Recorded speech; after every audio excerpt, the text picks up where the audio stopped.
Oh, cool. I got it.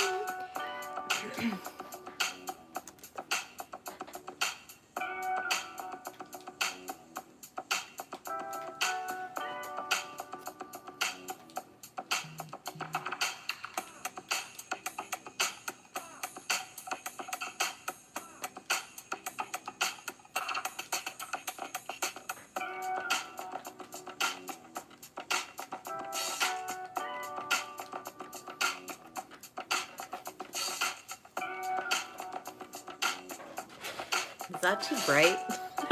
That's kind of bright. All right, let's check. Hey, we got lighting. Hello, everyone. Happy Sunday. Sunday fun day. I'm already drinking. Oh, hello, Goddess Playground. Eden Espinosa, yellow there. Not sure how I feel about that. Goddess Playground. What are you drinking, Goddess Playground? This is some really good white wine that I found. That was on sale, called King Estate. It's a Pinot Grigio, and I don't usually like those, but I've bought this several times. Dussel. Ooh, what's Dussel? I don't know if I'm spelling or if I'm saying that right, pronouncing that right. Dussel. Oh, it's got the umlaut on top of it. Wait. Ooh, this is an actual... Hang on. There's a river called the Dussel. All right, I don't think it's the river, so let's go back. Drink.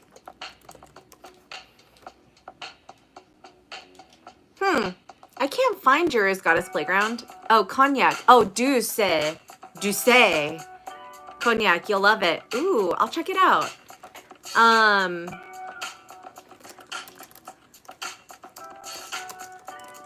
Cognac. I'm on like rapid fire right now with like checking out. Ooh. Okay. This is a really beautiful bottle. Love it. Goddess. Woo! I'm like really far behind. All right, so Graham says, hello, Mistress. How are you? Hope all is well.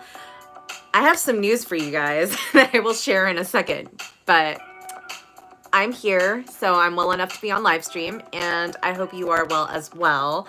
Goddess Playground says, oh, I'm going to have to try that. I love whites.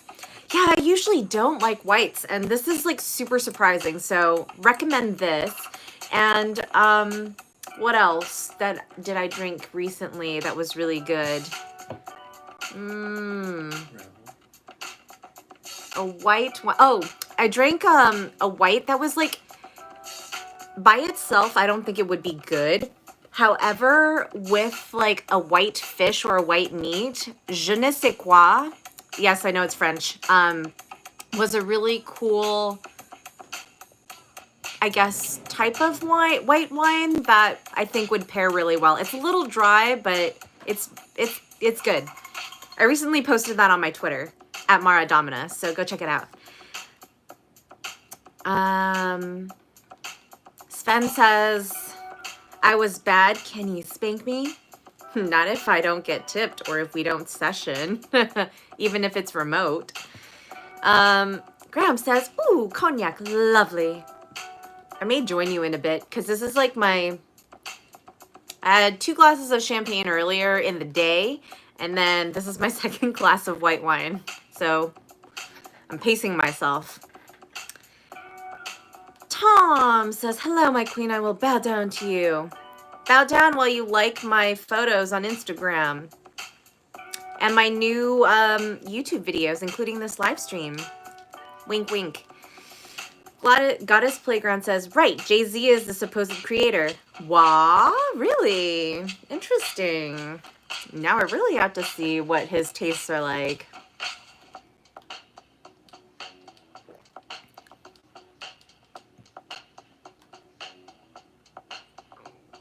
Eden Espinosa says, I just realized how that sounded. Let me do it again. Jello there. Are you saying Jello because you like yellow, or Jello like Jello shots? Or are you saying hello with a J as in a H because it's ethnic? Not sure. Graham says, aha, worthy of investigation. I shall have to acquire a bottle. Well, buy me a bottle too. Jeez. Sven says, oh, okay.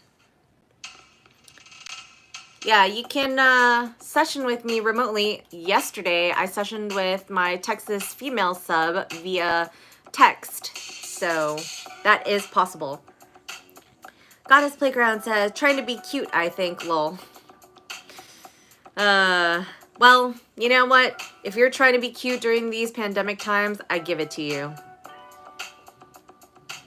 Ellen! Hello, Miss Mara. How are you today? I'm doing well, besides my crazy hair. It's been up all day, so I, of course, let it down, and now it's, like, doing its own thing. It's its own living situation. And I think this light is too bright. My goodness. Okay. I'm like a vampire. I'm indoors all day, so any bright light is like... Graham says, Mistress looks beautiful in glasses. Very academic. Yes. Also very lazy to put on contact lenses because it's nighttime. I'm not going anywhere. I'm not doing any makeup tutorials. I'm not doing any fancy videos. I'm going on live stream. However, I have a really, really, really defined eyeliner and wings today. So, you know, that'll just be there for an accent for your entertainment. Goddess Playground says, referring to Jello comment. Okay.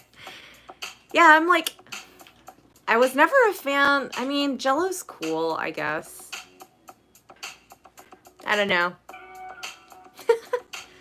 Jello shots, I wasn't really a fan of those because I never really had a good one. My mother used to make really good, like, fruit salad with almond Jello, which is amazing. If you guys haven't had almond Jello, oh, so good. So good. Highly recommend. Gregory! Hello, Miss Mara. Hello to you too, Gregory. I'm glad you could join today.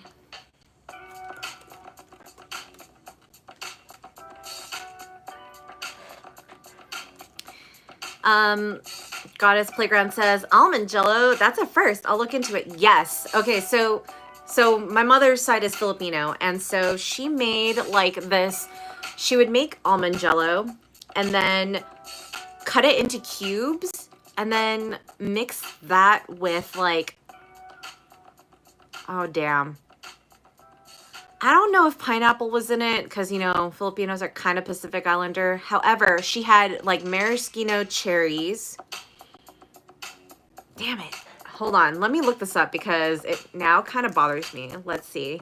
Almond Jello fruit salad? I feel like that's kind of like... Yes, this is it. Okay, so it's like almond jelly cubes and fruit salad. Oh, nope, this is a YouTube tutorial. Hang on.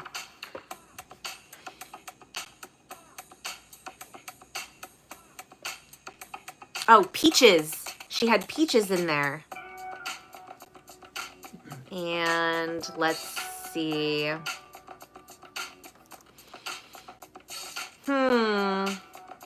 Not sure, like, of the actual recipes online, because obviously she made it from memory. However, this is the one that actually looks like it the most for me. Oh, good Lord.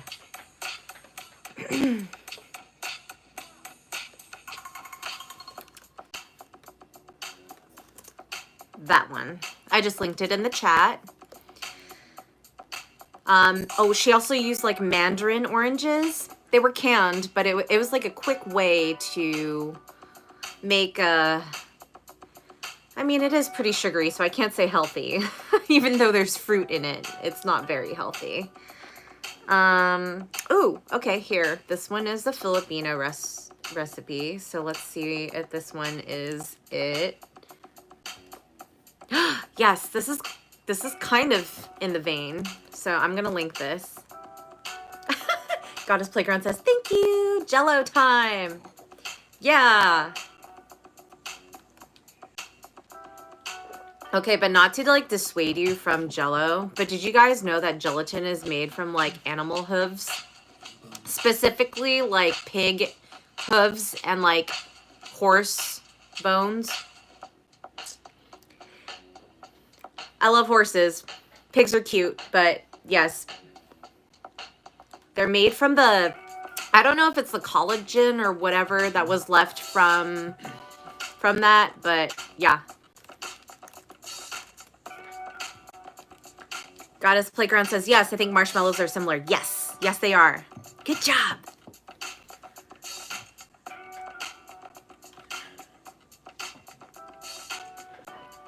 How are you all? Any fun plans for Thanksgiving coming up soon? I'm just gonna adjust my camera real quick. There we go. Nope. Hang on. Woo.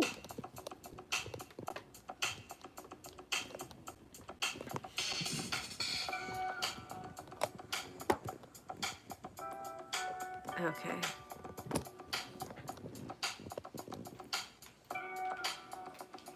All right. Graham says, I had pig's trotters once, very sticky. How was it prepared? Was it savory?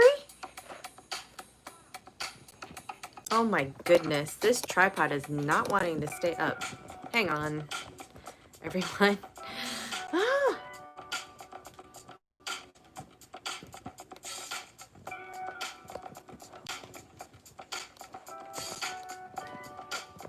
All right, so close. There we go.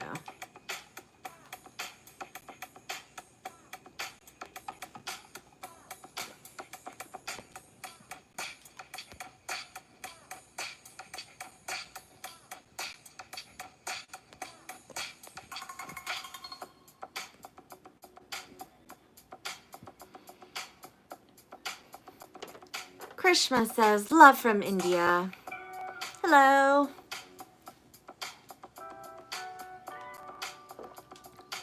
Hello. Slavana says, hi. Hi. Graham says, yes, not a lot of meat, but quite nice. Slavana says, hope you are well. Okay, so earlier I mentioned that I had something to share with you guys, and since you guys are on my stream right now,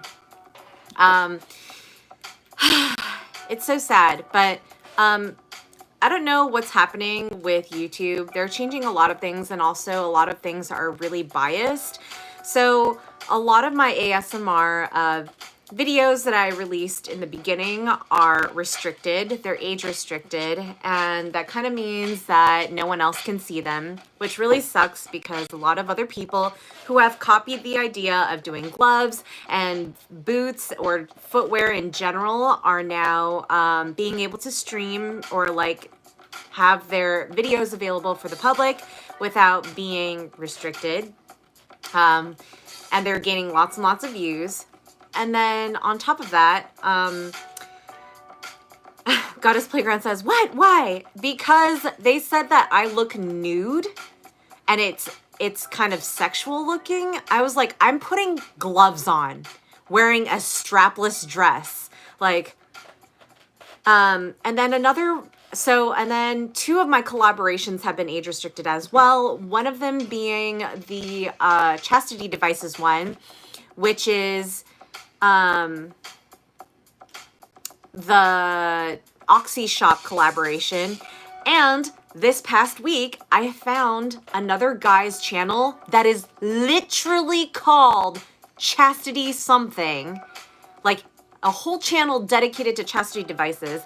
And he had the same Lotus plug that I have, and he was showing how to open it. However, it was like a down angle, so it was just showing his hands and not a person talking about it and being more like a, you know, a conventional commercial, like I'm talking to the camera right now. And I was like, how is his like advertisement for it of showing how to use it okay, and mine isn't? Why is mine age restricted? And they're like, oh, after looking at your video, it is age restricted. That's correct. And I was like, I don't understand. What is the difference? Because we're talking about how to use it and reviewing the same product.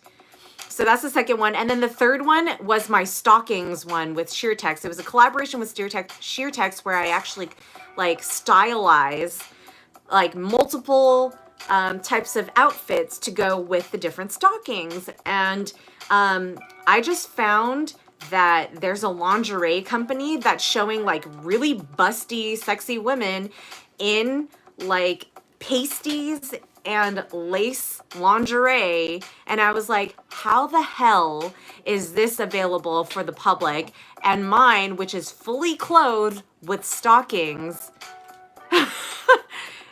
is not. Like, I don't understand. Like, tell me what the difference is. Is it because they're paying because they're a brand? I was like, mine is a legitimate collaboration with another company. Ugh. I don't know. Goddess Playground says, girl, stop, where? Specifically, the ASMR videos I'm talking about are the gloves one, and my glove collection, and my footwear one, and the Dominatrix ASMR basics, which is not, I don't even stand up for that. I'm literally sitting in a chair the whole time until the end when I get up and walk off. Graham says, oh, that's annoying. YouTube's policy on these subjects seem quite arbitrary and sexist. Agreed, 100%. I may make a rant video about this because this is like not okay. Slavana says, hope this review decision is taken by artificial intelligence because human does that, then YouTube, you have serious issues with hiring process. So I have the ability to have somebody who's a live person actually review my videos. However, they have come back to me saying, oh, we're not allowed to review other people's videos, even though you reference them.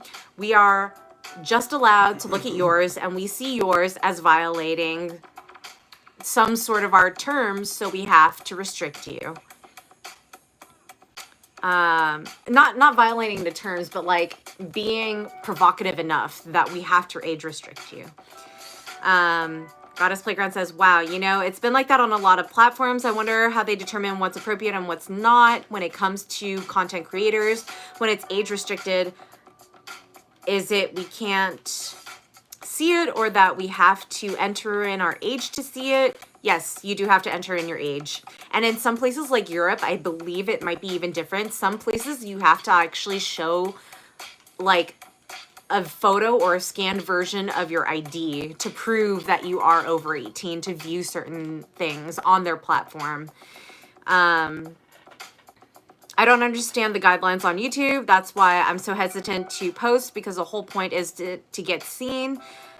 I mean, demonetize, okay, but to hide the videos, shake my head, that's crazy, yo.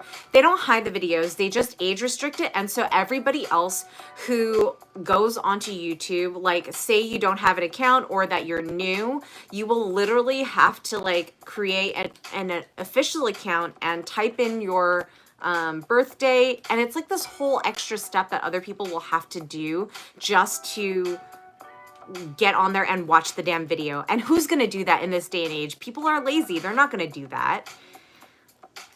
So it's like nobody's winning at that point. And recently, meaning this past week, YouTube has also amended and improved their terms and conditions where they can at any time how do you say, put an ad on your videos, any videos and all videos, and profit from that. But if it's age restricted for you, you don't get any of the profits. So yeah, I'm not very happy about that. Gregory says you need a disclaimer to show that this is for educational purposes and they can't age restrict it. They still can, because they think that even if it is for educational purposes, you're not certified to say who can, you know, view it or not. They're just erring on the safe side and being like, yeah, just people over 18 can do this because of the context. Graham says there's an English lady who does very mild skirt, nylon heels videos who is complaining about her posts being demonetized. See? I saw recently another girl do like try-ons, like trying on different stuff, and she was doing like a schoolgirl thing. I kind of want to test that out, actually. I'm going to probably do that for one of my videos and see what happens, just to see, because I'm really tired of this, and I want to know that if I'm facing the camera and certain things are covered, if those are going to be okay, because I'm still wearing a skirt, I'm still covering all the things, I'm still wearing a shirt, if that does anything, you know? So look out for that.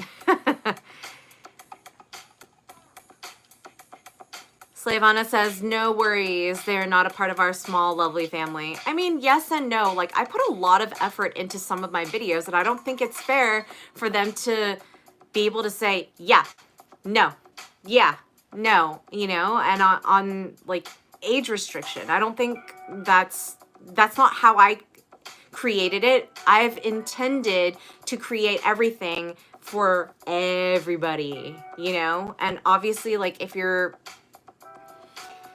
younger, it's gray area, but I've been making very PG videos because I know what type of platform this is. I know that my content can be edgy, but I've been making like a lot of DIY and travel videos, and those have been okay. But it's the ones that I'm putting on leather gloves and shoes that I'm like, there's pole dancing videos, for God's sakes, that are like visible by anybody. So how are pole dancers able to spread their legs in like lingerie with extremely high heels? Nothing against the pole dancers, nothing against that channel, but how is that able to be visible by everybody and mine's not? My hands aren't able to be seen by everybody. Like, what the hell? Slavana says, oh my God, issues with you putting on gloves. I have a channel where I play the keyboard with my nude fingers. Will they ban my fingers? No, because you're producing music. It's the context. It's like, oh, maybe you're doing it sexually. I'm like, I'm literally doing ASMR. Like, if I turned off my music and I went like, that's all I do on the camera. It's insane. Graham says, strange when one considers the content of some political channels, which can be very provocative and controversial. I agree 100%. Goddess Playground says, so they can make money off of you for ads, but you can't yourself if it's age restricted. Correct. If you're monetizing. Goddess Playground says, do you have a Patreon? Maybe transfer the BDSM and leather content there. I used to have one, and then I stopped it because people didn't care about the behind the scenes. Like, I would have different tiers where I would send people like prints of my monthly photo sets, because I do a monthly photo set every month, and I thought that was like a great reward, and only very few people wanted that, and nobody really cared about how I did my photo shoots and how much work goes into it, which is what Patreon's supposed to be about. But yeah, so that's why I make YouTube videos about my behind the scenes, and now I'm able to like generate views based on that, but it's not even a lot. Like, if you look at how many views are in each of these videos, it's pretty small and it's really slow growth. So it's really more of a passion project than anything else, but it's really frustrating because I'm not reaching the potential that I feel like I could, you know? And that's the thing. It's like I'm doing everything in my power to be able to reach that point, but they're not letting me. Graham says, fingers, oh, the horror. Apparently bare feet are a big no-no for some reasons which are hard to fathom. No, because I see a bunch of girls try on shoes too. Like my footwear one was pretty much wearing shoes and walking around in them. I'm not even doing anything super sexy in them. I'm posing in them, but you don't even see any like close-up like crotch shots or anything. And then I see somebody else post like them trying on their shoes, and they do it more like a haul, and then they are able to monetize, or like, you know, I see ads on their stuff and theirs is public to everybody. It's not age restricted. I'm like, what the WTF?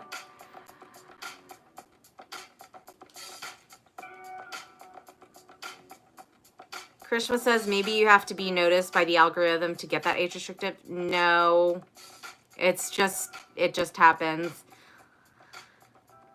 Unfortunately. Graham says, but raunchy music videos are fine. Makes no sense. I know, and I said that too. I was like, how is like, I'm not going to name names, but how are people able to wear like a thong and twerk on camera close up, but because it's published by Vivo or whoever, it's okay? Because they're a celebrity and their main intent is music, it's okay.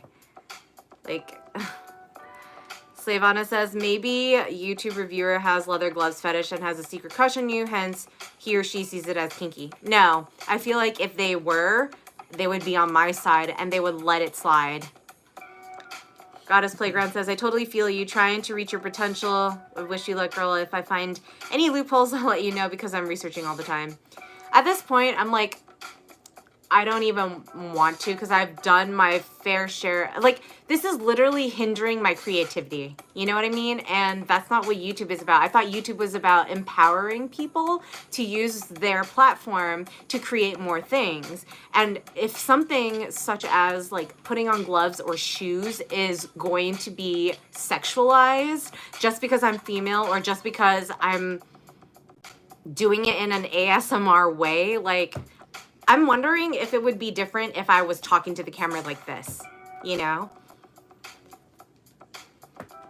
But this is not what I want to do. It's not, I don't want to be one of those 10,000 girls who are just like, look at what I got in the box today, you guys. Oh my God, it's this boot that I purchased for myself. It's like, no, I don't want to be one of those people. Like, there's a million of those. Why would I want to be one of them, you know?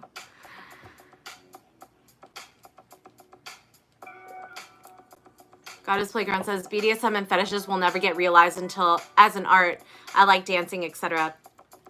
But they're getting realized by people who aren't even in BDSM or fetish, and they're using it as a tool to become bigger as a YouTuber, and that's what pisses me off. I see a bunch of people who are using the same, oh, my leather gloves, and they're gonna do it for longer, and they're gonna get more viewers because they're in front of the camera with one pair of gloves going like this.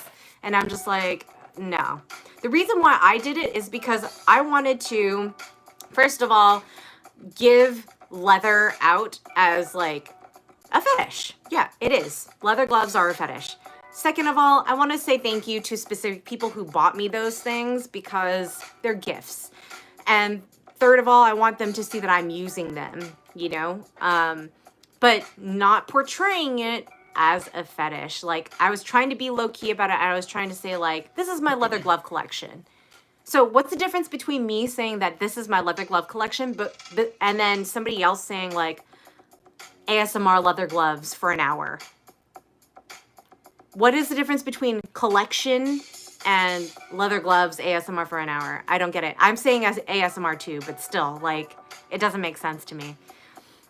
Graham says, interesting. The English lady I mentioned said she was having problems with YouTube over her bare feet and trying on shoes. Just goes to show how inconsistent they are. Yeah, It really is. And it depends on who you get too, because I got all of those videos, minus the dominatrix basics one, retracted. Like they took off the age restriction for like 4 days, and then it got age restricted again. And I don't know if it's their system constantly like looking for like keywords or key images that triggered it, or if they're just inconsistent with like who's saying yes and who's saying no, which is like really stupid.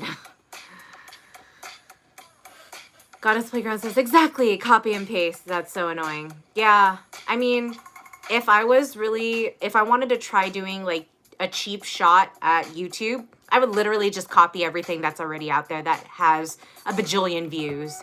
But I'm not that person, and I'm an actual artist, so that's why I try to make things that aren't already out there, you know, so that I can show my vision, show that I have some sort of talent in something, you know, and leave my mark there. But it doesn't even matter, because at this point, it's like everybody's just copying everybody anyway, and they're just like making money off of what's popular and trendy. So this is why this shouldn't be your avenue of profit if you're in kink. Although one chick is like killing it, apparently, doing educational videos on BDSM. So I don't know. I don't know how this thing works. I'm still figuring it out, and I don't know how much longer I want to figure it out, because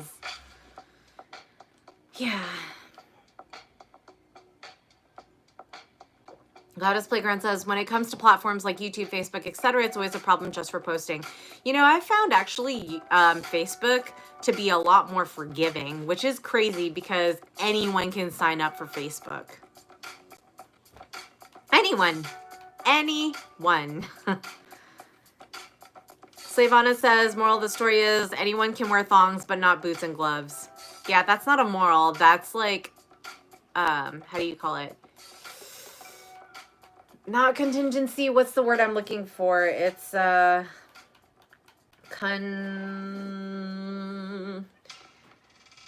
when you are prejudice? No, like something like prejudice. I don't know. Whatever. Anyway, Liam says, Mistress Mara, I missed you, and I have some questions for you, but I just finished with my animation hobby. It's 5:23 a.m. and I need to sleep. Well, then I guess you're gonna have to save it for another time. I'll be live streaming again soon. So thank you for stopping by and saying hi. And I will catch you next time. Go get your sleep. Graham says, if it's an algorithm, it's a classic case of artificial stupidity. No, it's human-based as well. That's the problem. Goddess Playground says, yes, yes, and yes. I feel like I know who you're talking about. That one chick. Maybe?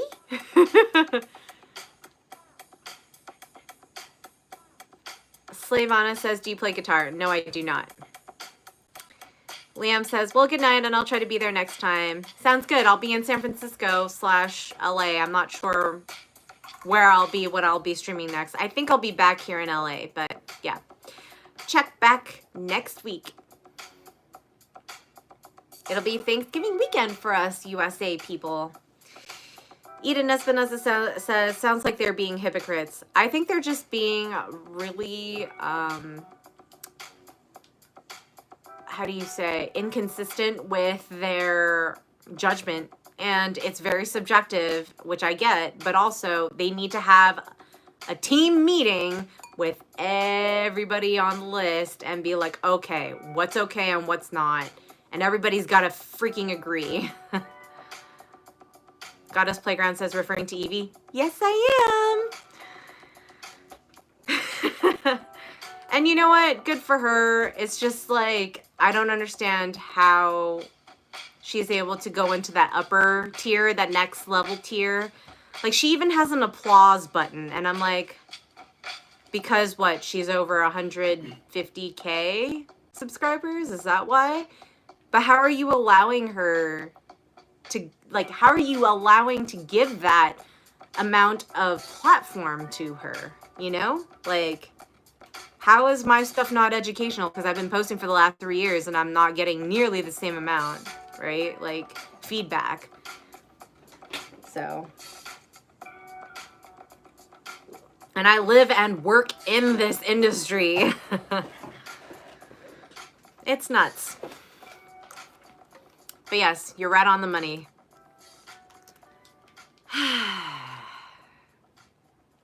I'm wondering if she's also on like other platforms as well that's helping her, and she's just being like, hey, go support my YouTube channel, blah, blah, blah, blah, blah. Goddess Playground says, definitely good for her, but she has a Patreon as well, and I feel if you checked it, she's reaching 4K a month. I don't know how she sets it up, but it's definitely frustrating. Yeah, and she's like, I'm not even going to bring her dynamic up because, you know, she's doing it in a business way as a submissive, which is great. But like, as a dom, I feel like I have a lot to say because I have obviously the dom perspective, and then I obviously have the feedback from all of the different subs that I play with. And so how is that any less than a person who's a sub as a lifestyle person? I don't know. I don't know. Goddess Playground says, Fet Life, but she only gives that out if subscribed to Patreon. Yeah. Graham says, hope you get these problems resolved. Your videos are tasteful, classy, and produced to a higher standard than plenty of others. Graham says, oh, looping. Yes, that's who we are talking about. Slavana says, happy drinking and streaming. Good night for me. Stay healthy and stay happy. Thank you, Slavana, for stopping by, and I wish you the same. Take care.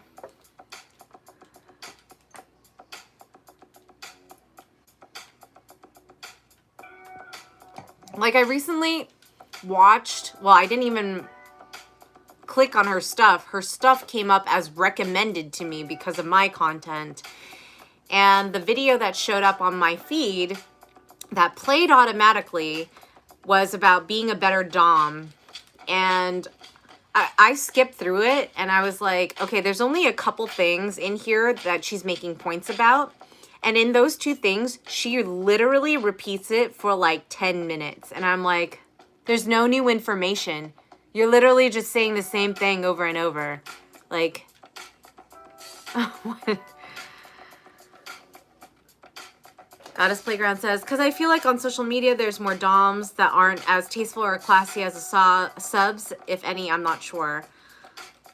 I think it's a mixed bag, but I also feel like maybe there are more doms than subs that are trying to educate people, but even that should be more of a incentive to follow a dom, because doms are natural leaders anyway. Why wouldn't you want to listen to somebody who's in charge of a session?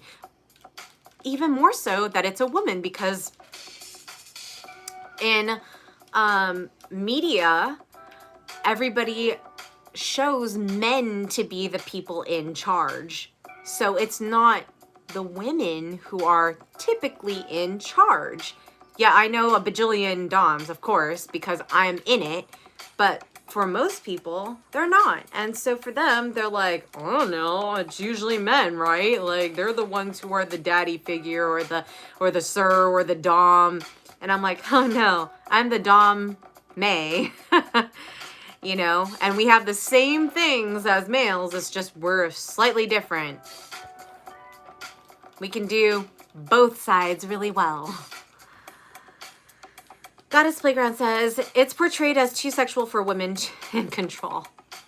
Crazy, right? Super sexist. Patriarchy needs to go down. Graham says, how strange. So it's okay if someone is a sub. I gather that she is primarily a sub. Yeah, she is. She says she is lifestyle sub. She has a sir. Maybe it's due to the popularity of the 50 Shades phenomenon. I think my personal take on this, maybe it's conspiracy theory, but my take is that YouTube's okay with it because she's a sub, because she's not going to be taking control of situations or taking control of her videos to be sexual or sensual in them. Thus, she's safe. She's just really just trying to educate people. Whereas me, coming from a dom perspective, coming from somebody who wants to be higher than, you know, certain people, no, that's sexual, you know. Goddess Playground says, but see, she kind of bashes this 50 Shades trilogy. Sure, she might. And again, like, this is why I don't want to bring names up, because I don't want to, like, bring her down or, like, seem like I'm jealous of where she is. I'm actually glad that she's getting the word out, and it's of BDSM. And she's doing it in a way that promotes safety, promotes consciousness, promotes like an educational thing. But what I don't like is that is the principle behind YouTube's like platform, and how my videos are not going to be seen on the same level as hers, because there is not much of a difference between our two. We have different perspectives. You know what I mean? I'm just like, I don't understand. Goddess Playground says, yes, because she isn't really sexual about any of her videos, at least that I've seen. Yeah, no, I agree with that. And Goddess Playground says, no, God, no, just fact stating. No, I'm not saying, I'm not going against you. I'm just saying, like, I'm just super frustrated. The fact, like, cause some of my old videos, I'm literally talking to the camera like this. They've age restricted because of how I've titled it. Let's say it's like, Miss Mara talks about how BDSM is not just sexual. I have one of the videos like that in my repertoire, and they said that, oh, because it has maybe the word sexual in it, in the title or something, it's not able to be advertised by a lot of people, if any at all. You know, so they're already limiting the viewership and also the people who could potentially advertise on the video.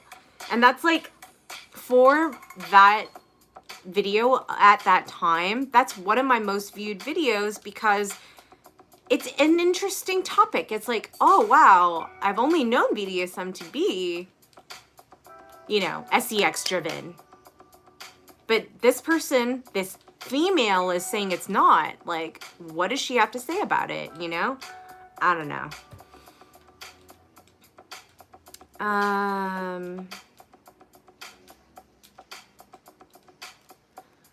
Grams, or Eden Espinosa says, is there another person in there, or is that the shadow of the ghost? That's my shadow. There's another light over there. See, look.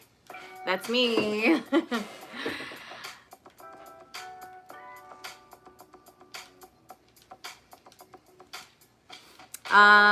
Graham says, I always thought of 50 Shades as a shameless ripoff of the Secretary movie, but yes, and it's astonishingly sexist to be biased against women in a position of control. So 50 Shades, yes, took a lot from Secretary. However, it's even the Mr. Grey thing. However, it was actually a fan fiction based off of the Twilight series, which is the vampire series originally starring, oh God, Robert Pattinson and Kristen something. I don't know. I've never seen it. I've only heard about it. I read the books because I wanted to be knowledgeable about, yes, Twilight, Goddess Playground. I just don't know who the actors and actresses are because, like I said, I haven't seen it. I've read the 50 Shades books because I wanted to be knowledgeable when people brought it up. And side note, apparently my mother has read the 50 Shades series 3 to 4 times each book. So yeah. And my dad knows she read it too.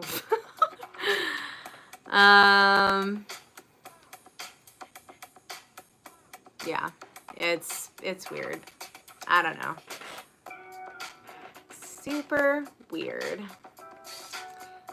Eden Espinosa says, because it was moving separate from this, Mara. Maybe I do live with ghosts.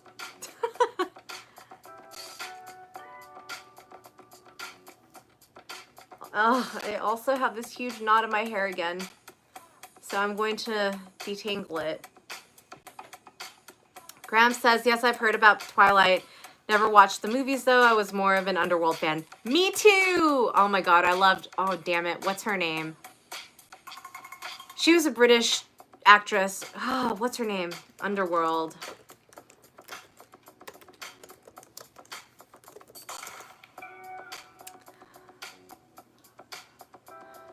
Wasn't it Kate something? Kate Beckinsale. Yeah. Yes. Kate Beckinsale was so gorgeous. She was a babe.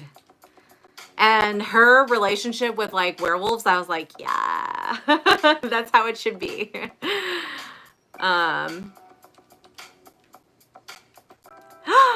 Hi, Stan. Stan says, hey, Miss Mara, been a while now. How are you?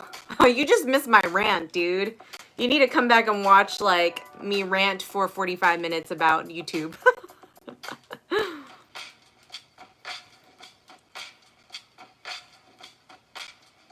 How are you? I hope you've been well. You missed my last stream. I hope you watched it afterwards. It was pretty cool. I was debating on like...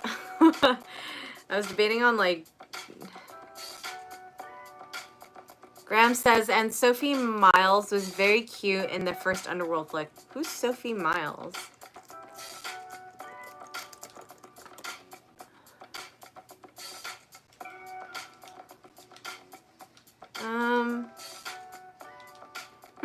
I don't remember her in it.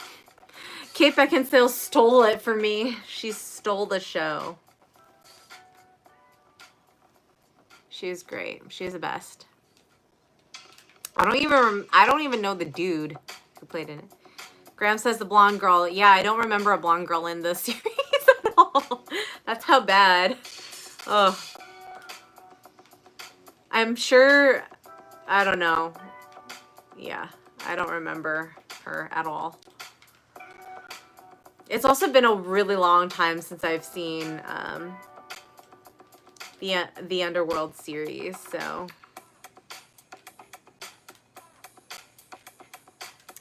Ooh, I might need to grab a brush. My goodness. Okay, I always tend to like comb my hair, finger comb my hair in front of you guys.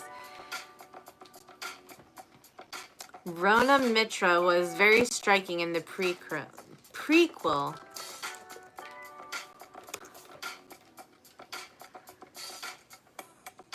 I don't remember her either. I only remember the original Underworld, and I only remember... I might remember a few scenes in the sequel.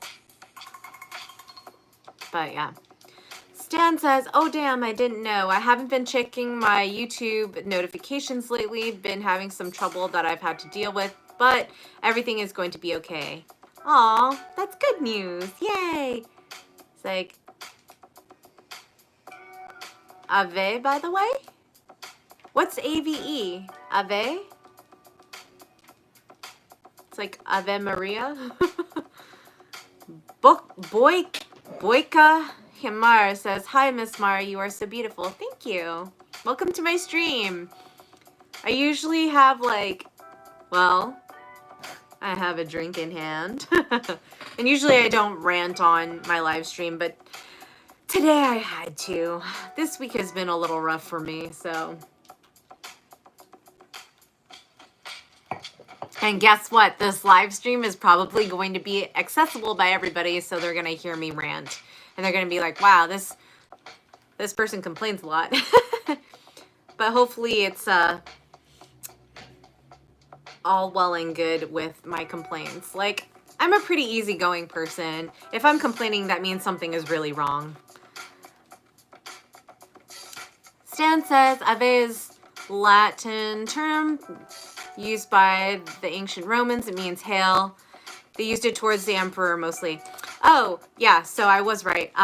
There's a song, mainly religious because I'm Catholic, but called Ave Maria, which is like towards the Virgin Mary, and they say Ave Maria as in like, it's the same thing. Hail Mary, full of grace. Same thing.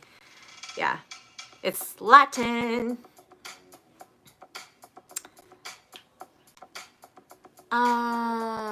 Graham says you'll enjoy catching up with the Underworld franchise at some point. One advantage of spare time during lockdown. For sure. Although I've been like pretty busy doing like artistic projects. So much so that I'm not even making like custom clips anymore. I just haven't been like inspired to do those. Goddess Playground says, such a beautiful song. Beyonce did a cover of it, I believe. Oh, well, anything that Beyonce does is beautiful, so that's cheating. That's cheat codes.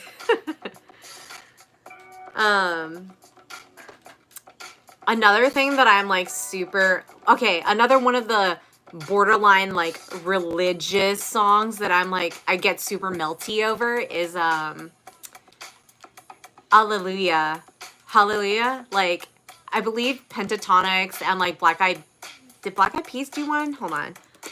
A lot of people did the Hallelujah. Hallelujah. Hallelujah. Hallelujah.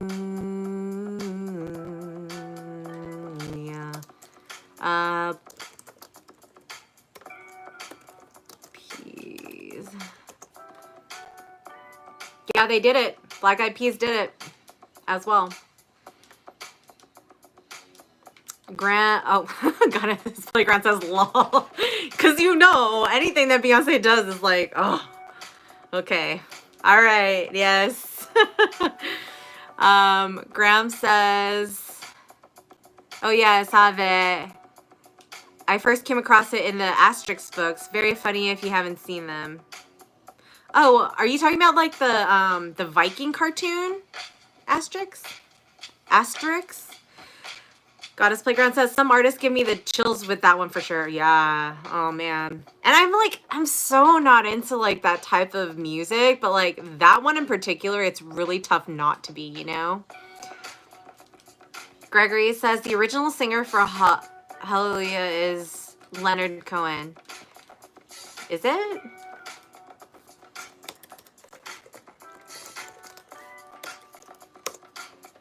Oh, yeah. Oh, I didn't know it was... Oh, wait, yeah. Yeah, you're right. He had... Yeah, it's kind of like old-timey sounding. Because it was written... or it was like 1984. That's before my time. But yeah. Graham says, I have a scar on my forearm after falling over while wearing Roman armor. Was that for... Halloween, because I know you said you were going to be dressing as Augustus. Oh, wait, no. That's not Stan. Okay, Stan's after you. Graham says, I have a scar on my forearm after falling over while wearing Roman armor. What were you doing? Were you fighting as a gladiator? Stan says, yes, when Constantine changed the religion to Catholic Christianity in the Roman Empire, they would still use some of the terms from the classical period, and we still use it today.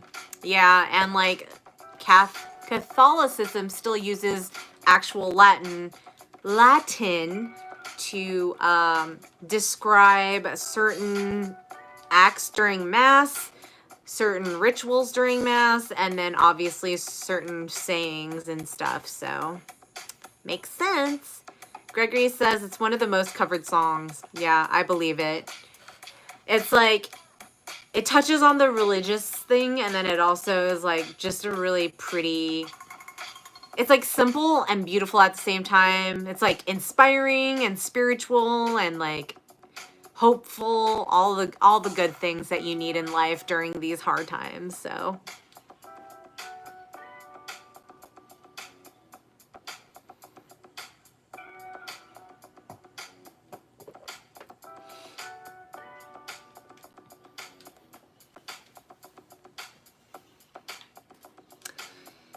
anything new with you guys? I ranted for a while, so anything new with you? Oh my god. And my computer is like listening to us because literally up next on my YouTube is "Trust me, this will be biblical."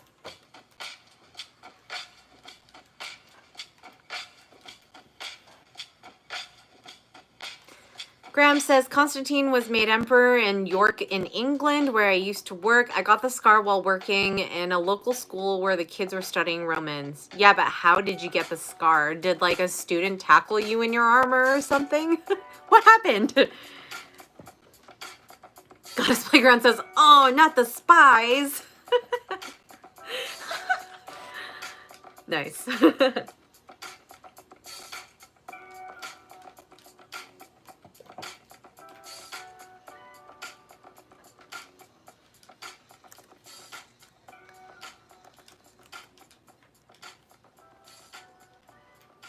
Have you guys watched my latest tour? My West Coast tour? It's a fun one. I'm next week I already have like another tour done, and I'm going on another tour this coming week for Thanksgiving. So I'll probably have like 2 more tours lined up. I don't know if you guys enjoy it or not. Watching them, I mean. Stan says, yes, but I think it's medieval Latin or vulgar Latin, if you may. I study classical Latin, a reconstructed version of Latin that we think the Romans spoke between Julius Caesar time and Nero's time. Ugh. I don't like either of them. So, I'm sorry, Stan, but I respect that you are studying it because I love languages, so good on you for keeping that alive, but damn, I don't like any of those guys. Goddess Playground says, I haven't seen your tours, but how is yours out here in the Bay? What do you do? Oh, so I was born in San Francisco, so, and my family's still up there. So I visit every like 3 to 4 months, like pre-pandemic. But I'm going there this Thanksgiving weekend, this coming one, because it's my mother's birthday. Her birthday is always around Thanksgiving time. And so I actually have like 4 or 5 videos on my YouTube channel that's like dedicated to me going up to San Francisco in some way, whether it's a tour recap video or something that's happened that made me create a video based off of my experiences.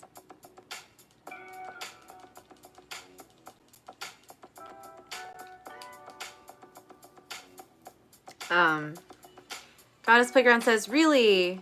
So I know we're shut down? You said found. Down? I know you guys have, like, I know that you have a curfew. Like, we all have a curfew, but, like, what do you mean by shut down? I'm going to be mainly with my family because obviously it's my mom's birthday, but I have one evening dedicated to sessions, which I've booked. And then I was going to film that short film that I had in mind. And then I was going to leave the next day. But where would you interview if I had availability? Because I'm not going to have a vehicle. So I have to be very, like, decisive of where I'm going to be. And my sessions are going to take place in downtown San Francisco. Graham says, I was wearing Roman sandals with hobnails in the soles and slipped on a frictionless floor. The steel plates sliced into my arm. The kids loved it. Oof. Brutal. Man. Well, I guess it's a charming battle scar. As long as the kids loved it, right? That's what it's about. Goddess Playground said, oh, like non-essential business and whatnot are closed. And then you're right, curfew from 10 to 5. Yeah, we have that here in LA too. It sucks. But I wasn't planning on, I mean, like, there's no bars that have been open here anyway. And like I mentioned, it would have been for like filming at my location. So I wasn't going to go out anyway. But where would you be interviewing if that happened?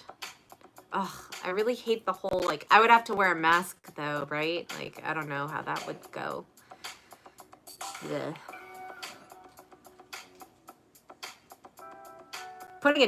This is like, ugh. And you heard about Newsom, right? Gavin Newsom and his trip to French Laundry before he put this curfew up. Graham said, oh yes, bless their morbid little souls. They're all sadists. Stan says, haha, it's okay. I'm a big Roman fan though, huh? I wish I was a Roman legionary in that time under Caesar's command. A simpler life than today, even though it was hard. It was more simpler than today. Simpler meaning like, yeah, because all you had to do was just kill whoever he ordered you to kill. I mean, like, that was Brutus's job before Brutus, like, turned on him. Stan says society was not as complicated as today. Yeah, but it was still political. Politics has and always has been the same.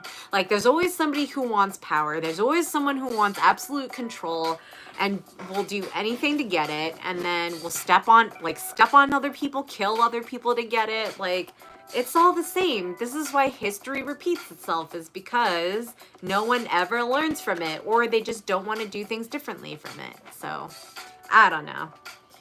It's just that now there's more laws. Goddess Playground says, I don't want to bombard your life with my dry advertising, but I'll email you with some options near you and SF should your schedule allow some time. Yeah, just email me. If it works, it does. If it doesn't, we'll find another time. Like, I'm probably going to be back next year sometime, you know? So don't worry about it. And please don't take offense if I can't fit you in this time, because like I mentioned, I already have things planned, but I'm always down to meet other people and, like, you know, build community. Especially since you've been on my streams and stuff too. Graham says, actually, I have more of an affinity for the barbarians, Saxons, Vikings, etc. Oh, that's why you want to be on the barbarian side, for the barbarians Netflix show. Makes sense. Goddess Playground says, right, and LA is literally 3 hours. We will get it together soon, lol. It's like a 1 hour flight. Like 6 hours driving ish. So, but I don't drive, so I fly. Art House says, hi, mistress. Hello, Art House. Ooh, what kind of art? Graham says, fun fact. Law is a Viking word. Oh, does law in Viking terms mean law? Or what's the etymology? Here. We'll look it up. Law.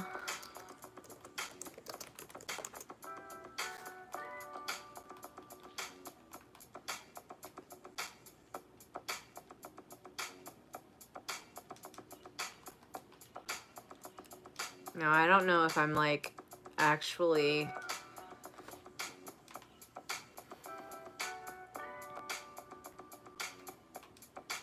seeing this right. All right, Graham, I'm leaving it up to you to educate me on this. Stan says, I'm not talking about politics. I'm just saying that with my mindset and stuff, I would have had a better life than if you look apart from all the plagues and stuff. I was born in the wrong era, even though I have a comfortable life today. I agree with that. Sometimes I think that I've been,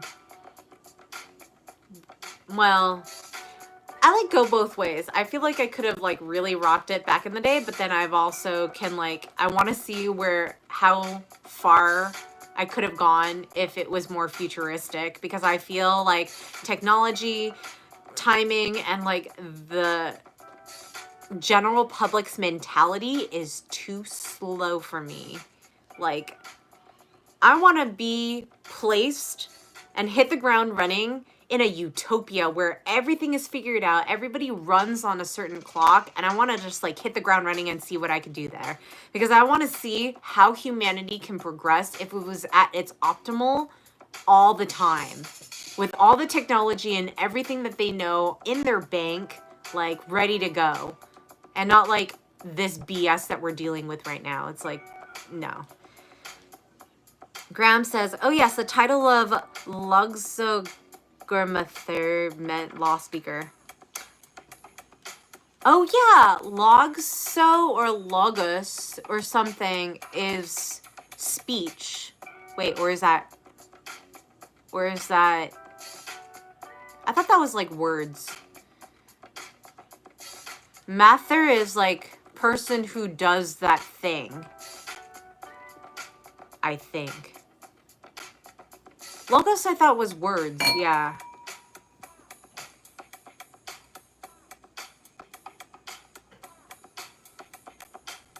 Virgil C. Oh God, yes, thank you. I want to be like 30 years from now, assuming we aren't wrecked from the global warming or our own other nonsense. You know what, Virgil?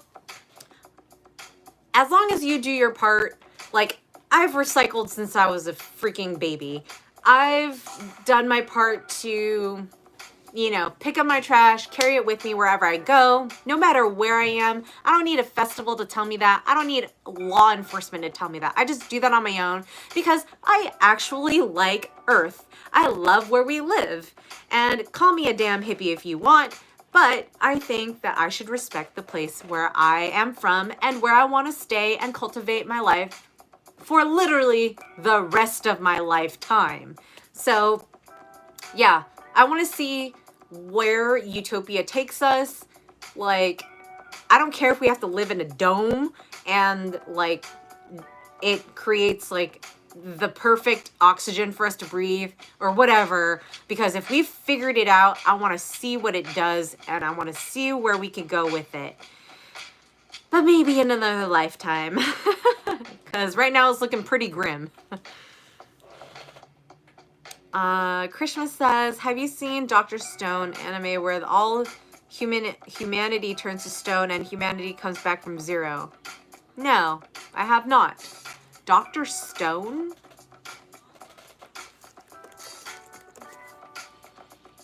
No. But that's interesting. That's an interesting concept. Graham says, plagues can ruin your whole year. Yes, very good. Mistress is very well read. Saga means something said. Huh. Yay! Art House says, always respect you. Thank you. Respect is very welcome here for everyone. Goddess Playground says, I definitely have had thoughts of the dome and clean living. Yeah, I thought of that, like, when I was in high school and I read, like, Brave New World by Aldous Huxley. And that whole utopian thing, I thought it was brilliant. And now, of course, now, when we need it the most, they're making a freaking TV series out of it. But still, I have that book with me because I kept it with me. Because I thought it was brilliant. And I have to reread it now that I'm an adult because I think now is the time to really, like, analyze what he had to say back then, because he was way past his time to, like, conceptualize how society would be run in the future and how that would affect, like, us as human beings. And I thought of the dome when I read that book. And then the Simpsons movie also came up with a dome thing too. So it's an interesting, like, correlation over there. Jungle Climber 2 says, hi, Miss Mara. Smiley face. Hello. Welcome to my stream. It's very random, so you just jump in whenever. Just be respectful. And grab a drink, because cheers. Stan says, I understand, but I would say that the Romans started civilization with laws and working infrastructure, sanitization. So I would say that everything started back then, and today there's only mayhem.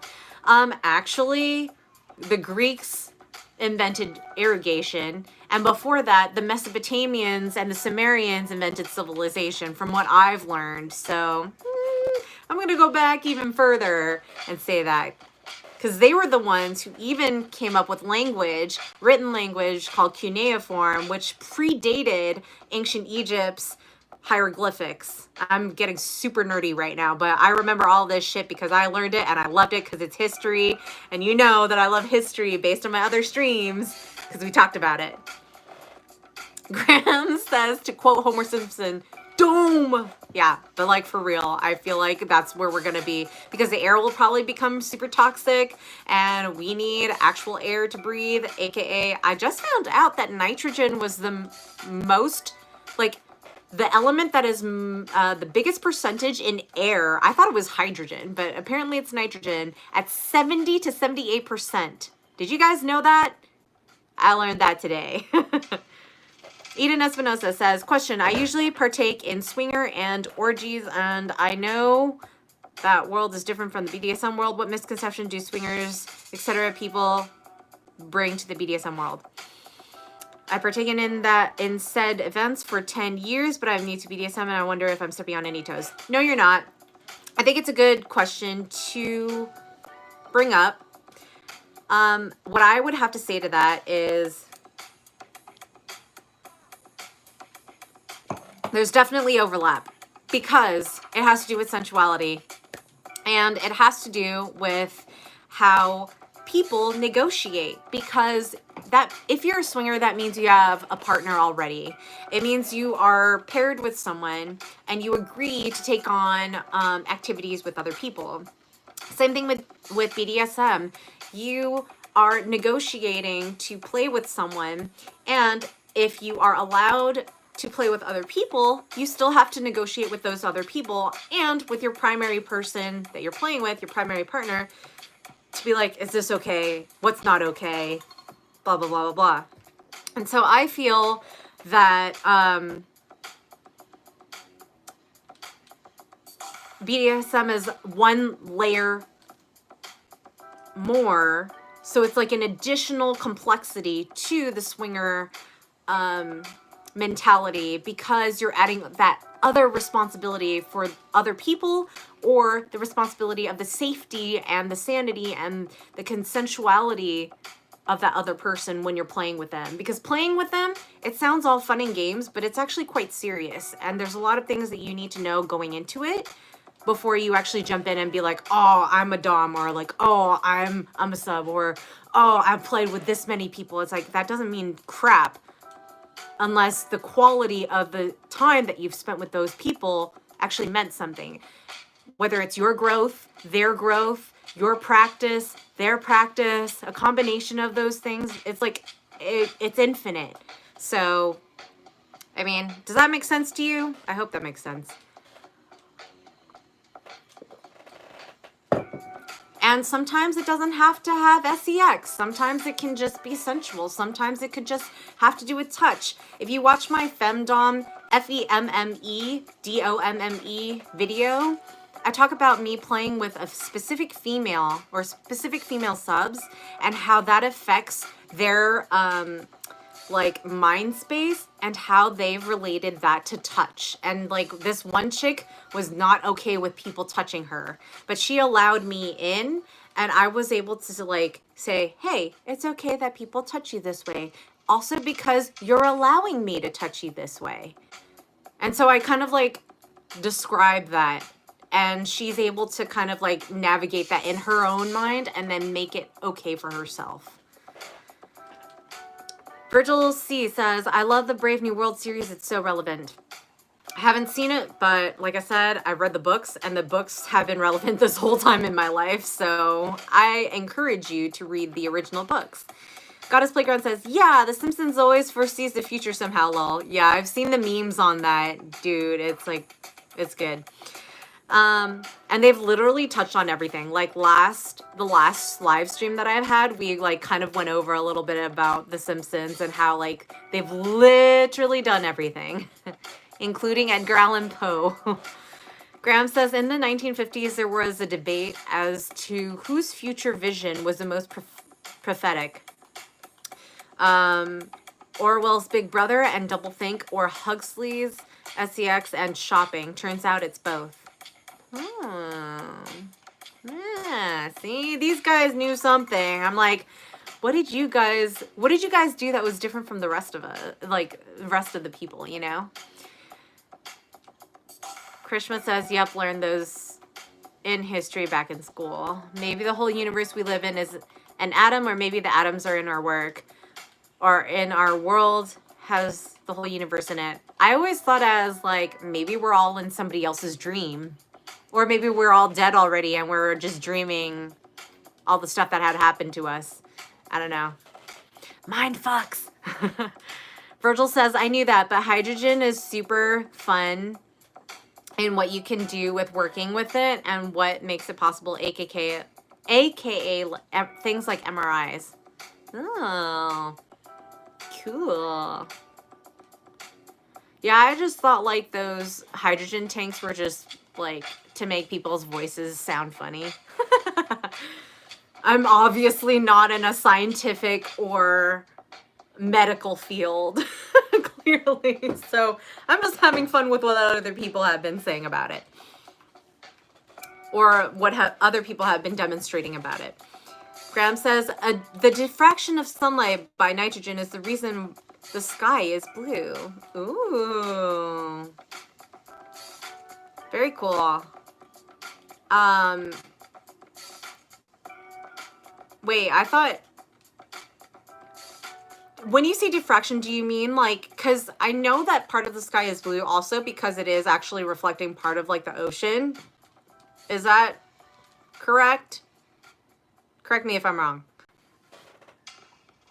And actual water, like actual H2O, there is a blue hint to it, which is crazy because I've also learned that there are no true blue colors in nature. It's just the light bending in a certain way that makes the wavelength seem like it's blue and perceived like it's blue to our eyes, but it's not actually blue. It's like a gray or a green that's been like slanted. I don't know. We're getting really nitpicky right now. Graham says, speaking of the Babylonians, I listened to the Epic of Gilgamesh during our first lockdown. Oh yes, I've seen I've read a little bit about it because there's a whole there's a whole thing about Gilgamesh too. But yeah, really fascinating. Stan says, I mean that they took a lot of things and perfected it and then became the light of the world. I don't really know how to find the right word to explain this. No, I understand what you mean.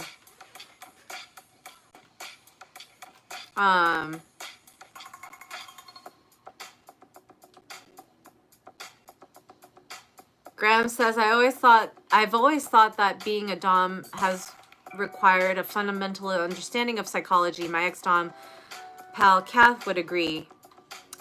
I've never taken psychology, but I'm a firm believer in common sense. And so anything that really has to do with like the mind, I think a lot. I'm a sapiosexual.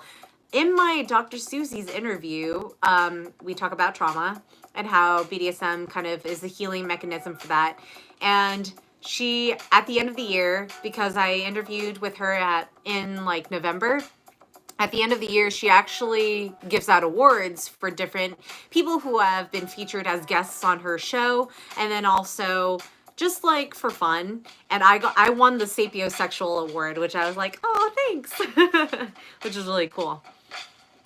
Mark Smith says hello from the UK. Hello. Wait, isn't it? What time is it in the UK right now?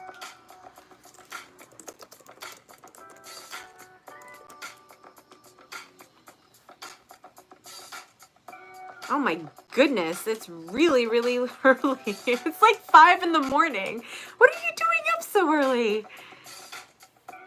Christmas says, emulation, endless possibilities of the world. Yeah, we've also, in one of my live streams, we talk about parallel universes. Go find that one. It's fun. Graham says, the sea is blue primarily because of the sky. The planet Neptune is blue because of the nitrogen in its atmosphere. But I thought it was also because most of the planet was ice due to frozen water, because like 90-something% of it is water, but it's so cold out there that it's frozen. I don't know. It's like the chicken and the egg. Stan says, so when you have a civilization that is way ahead of everybody, and then you have a barbarian tribes who are still stuck in the Bronze Age, basically. But this is just my personal meaning. Don't take my word. Yeah, I know. Like, Egyptians were pretty far along. Ancient China was pretty far along. They came up with a lot of things. Dude, they came up with a crossbow, which is pretty amazing. They already took what, like, the ancient bow and arrow and just made it automatic. Like, that's some deadly stuff. Raymond says, hi, Miss Mara. What is a sapiosexual? A sapiosexual is somebody who finds it sexy for somebody to be smart and intellectual. Sapio is like the mind and like thought. So somebody who is is like sexually turned on by the mental aspects of a smart person.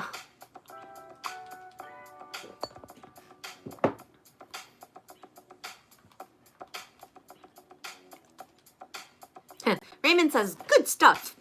Graham says, we're still in the Bronze Age in Derbyshire, here in the Midlands of England. Why do you say that? Is it because you do everything like manually, or like what's the thing?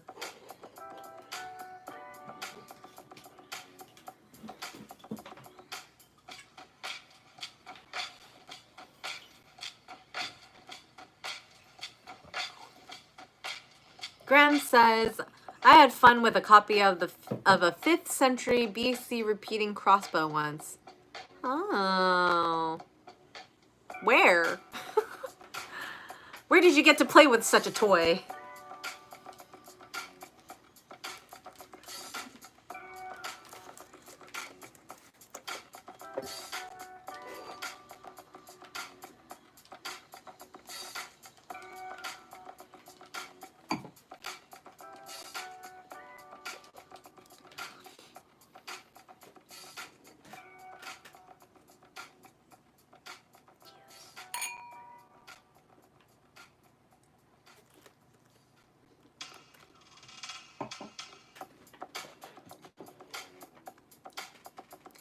Kent says, do many men you see wear a testing device for you? Actually, no, most of them don't.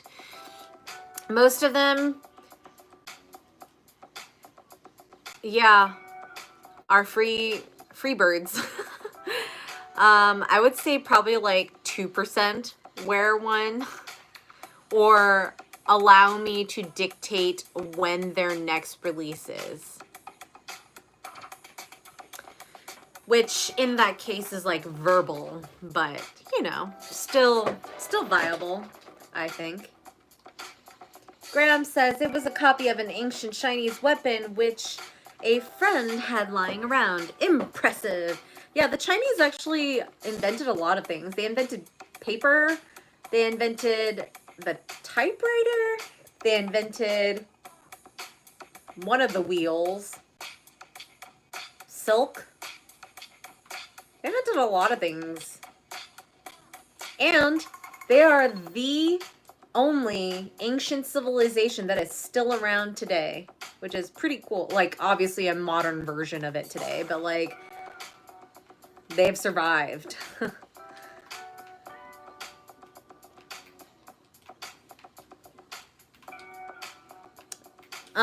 Stan says, it's funny that you should say that because I had a really crap childhood, and a lot of the reason why I'd like to be dominated by a strong leader. like women is because I can relax. Yeah.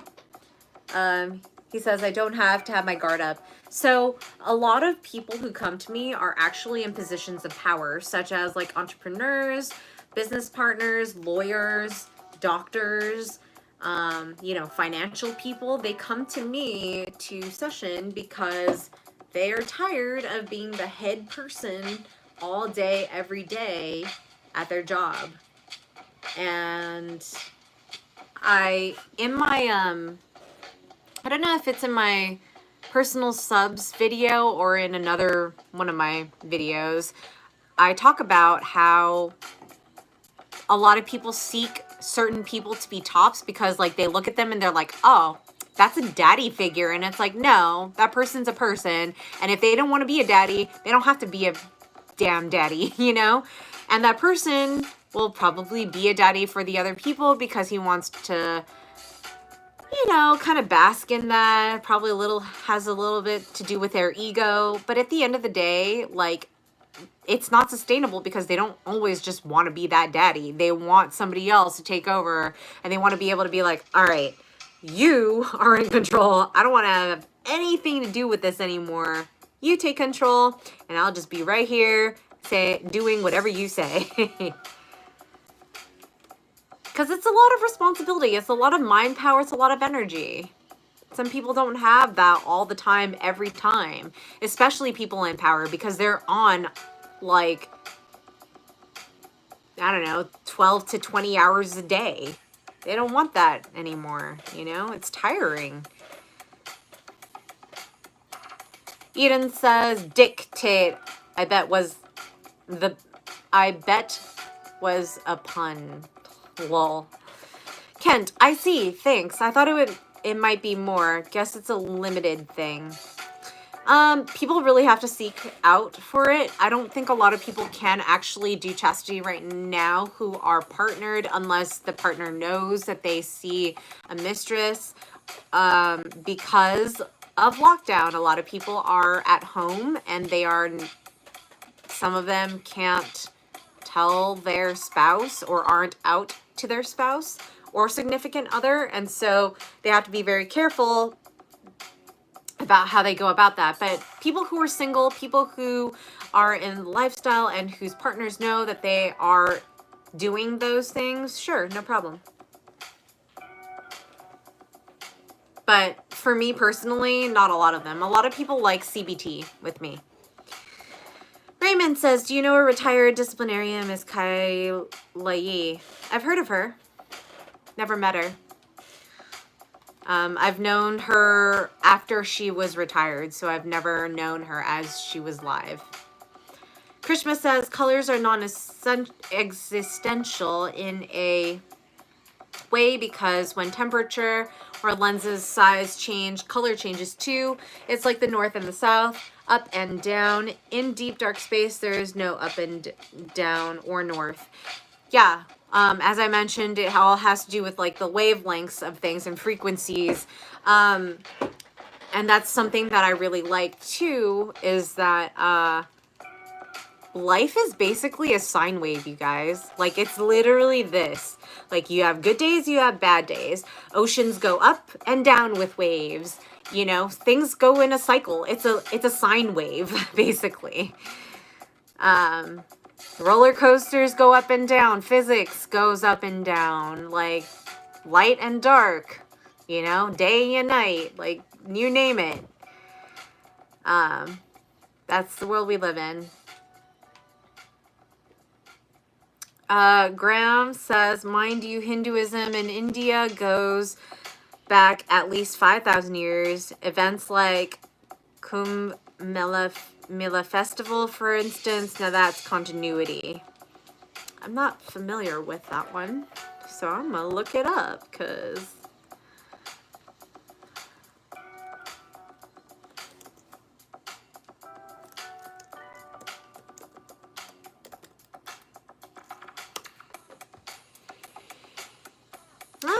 celebrated in a cycle of approximately 12 years at 4 riverbank pilgrimage sites. But why? Why is there a celebration? Oh, it's okay. So it's a festival marked by a ritual dip in the waters, but it's also a celebration of community commerce with numerous fairs, education, religious discourses by saints, mass feedings of monks or the poor, and entertainment spectacle. Seekers believe that bathing in these rivers means atonement or penance for past mistakes, and it cleanses them of their sins. Oh yeah, okay. So like when they are going to the Ganges River, I don't know if I'm saying that right. Sorry. Ganges. Yeah, and then just like baptizing themselves basically. For sure. Stan says, I understand like in life outside the bedroom, but I am a really dominant male, but not in a toxic way. But sometimes the pressure and stress becomes too much and I need to relax and feel safe. Then you're a switch. Bradley says, hey, how you doing? I'm doing great. How you doing? Dan says, like Mark Anthony. I don't know. Mark Anthony was pretty dominant in the battlefield, but he was a sub to Cleopatra. That's all I got to say about that. Christmas says, good and bad is the perspective. World War II, UK is seen as a hero, but for colonial nations such as East India traders are the true nightmares. Perspective is a thing. Virgil says, in terms of physics, a lot just comes down to perspective, really. That's not how scientists see it. They're very black and white. There's no gray area for them. Because everything is math for them. At least that's how my physics teacher saw it. Graham says, interestingly, the universe seems to have a north and south, according to cosmologists. There's evidence that the laws of physics are slightly different in each direction.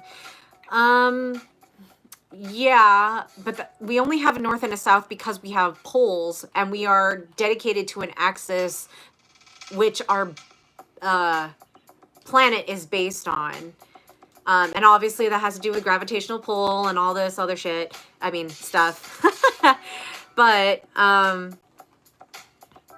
yeah. Science! Krishma, physics is everything. Physics, everything is interrelated. Life is interrelated, man. Have you guys seen the dissection of a human body that only left the nerves? It was done by a student in the 19-somethings, and it looked like a tree. It was all nerve endings, and so it was just all like fractals of nerves just branching out, and it was the coolest thing. And that's how I see life as. It's like one spinal like column, but like a lot of dispersing nerves from all of that. Different paths that we could take, different, like...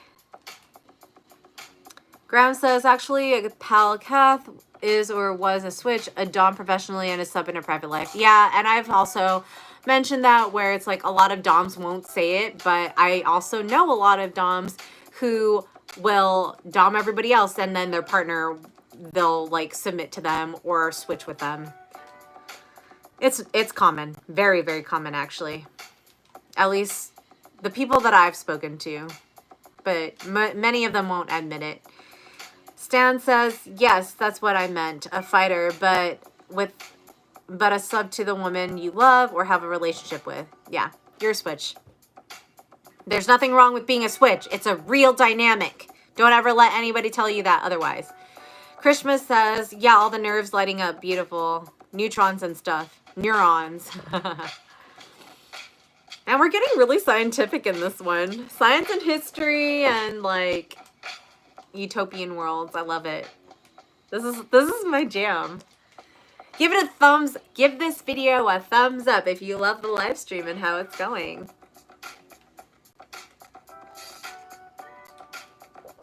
And also cheers to all of you for being here tonight.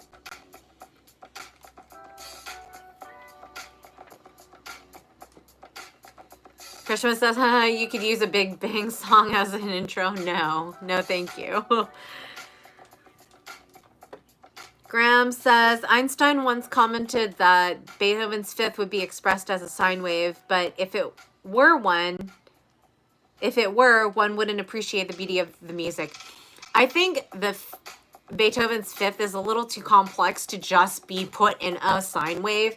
You can deconstruct it to fit something in the vein of, but I think him, Mozart, and Vivaldi, they were prodigies, and you can't like condense them into like such a simple form, I feel.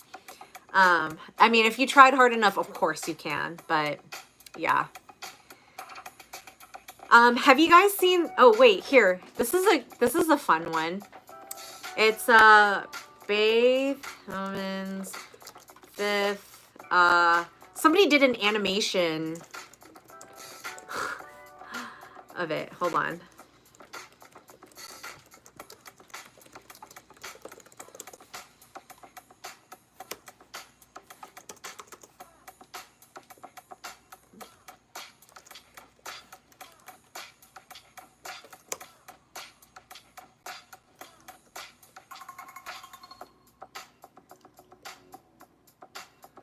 It's this one. The Line Riders. It's so good. I love it. Here. Eden says, what's a switch? I guess I have to know more about switches because I feel like I'm a sub, but currently working on to explore my dom side through BDSM. So a switch is somebody who does both. It's a person who can dom and sub.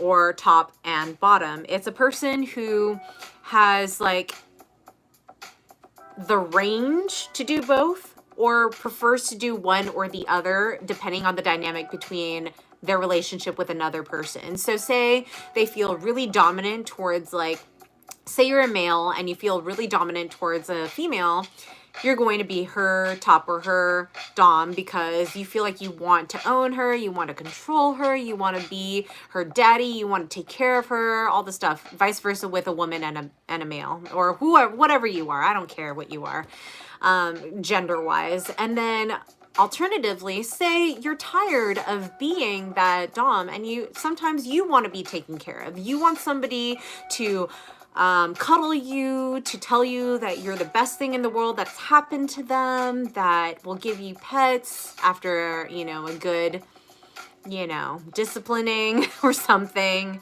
That's a switch. It's somebody who could do both, who may have different dynamics with different people, both top and bottom, and there's nothing wrong with that. It's good to have a variety.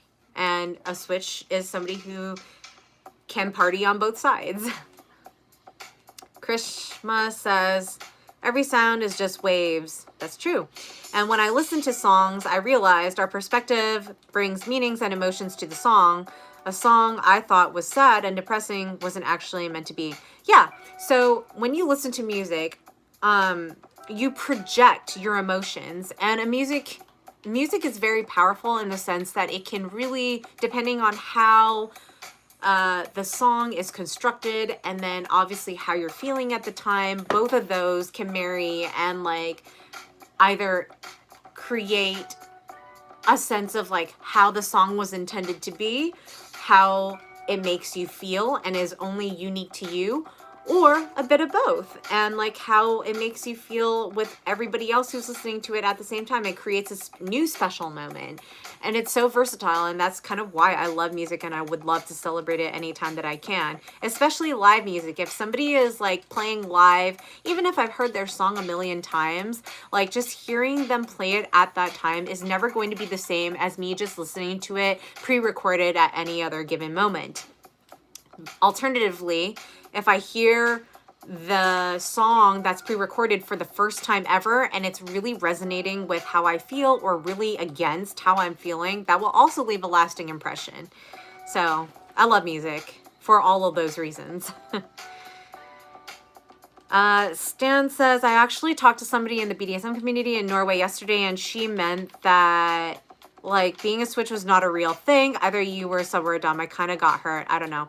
I don't think that's fair for her to judge people like that. A lot of people I've found judge switches that way as well. And that's why I'm saying that there's nothing wrong with it, because it's a real thing. It's like bisexual people, where people get, how do you say, like, judged for liking both sides, and people are like, you're not really gay, or you're not really part of the LGBT community, like BT community, because you just like will be okay with anybody. It's like, actually, because they're okay with anybody, you should treasure them even more, because they are literally open to anybody, whereas you are being prejudiced. People are not liking you for being the way you are. And this person is willing to accept anybody. So pick one. Would you rather be with somebody who you can't be with because they don't accept you? Or would you rather be with someone who will accept you no matter who you are because they don't care? Like, that's how I feel about switches. There's no right or wrong in this. The only thing that's wrong is if you're a toxic person and nobody wants to be around toxic people, and that doesn't even have to do with BDSM. It just has to do with, like, if you're a good person or not. Bradley says, I'm definitely learning a lot from this. Good. Come back weekly and subscribe, because this is how it is all the time, except there's different, like, I don't know, different genres, different types of points of views. We go through, like, different stuff all the time. No two streams are alike. Graham says, many of us are multifaceted. I enjoy Viking reenactment on the one hand, but enjoy being sexually dominated, for example. Yeah, to each their own. I'm not judging you. You do you, man. I mean, Viking women were hot, and for them to, like, wrestle you and take control of it and ride you until, you know, you're done, man, all for it. Raymond says, what kind of music do you like? Oh man, I'm a huge range. I like anything from classical, opera to, I mean, I have been moving away from pop lately. I've been into a lot of acoustic music, such as, like, Spanish guitar recently, like flamenco, but also, like, electronic music that's like world music, like Spangle and stuff like that. Well, Beloved Dub Dub actually knows who Spangle is, but yeah, I like a lot of things. I just don't like country. That's kind of something that I don't like. Too much twang for me. Graham says, my friend Kath was of the opinion that swapping between sub and dom roles in a relationship could get confusing, but everyone is different. It could, unless you define it, like, to the T. I've known people who are switches, or, like, who are doms or sub, whatever they are, to actually, like, write down specific, like, contracts, and each side had to sign it in agreement that they knew exactly what was okay and what was not okay to do, what was expected of each of those sides, etc. Like, people can get very specific, and I actually think the more specific you are, the better that you, like, everybody else is, because then everybody knows what to expect. There's no surprises. Nobody's just like, well, wait, I thought you meant, like, this. And it's like, no, actually, I meant that. It's like, no, you're actually really clear about it. And that's why negotiations are super, like, yeah, important.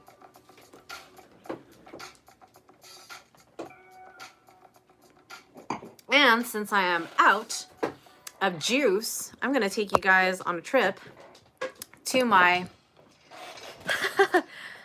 kitchen with me. We're going on a field trip. Oh my God, it's dark out here. Wah! All right. Because, hey, you guys, look, I'm making stock. Wait.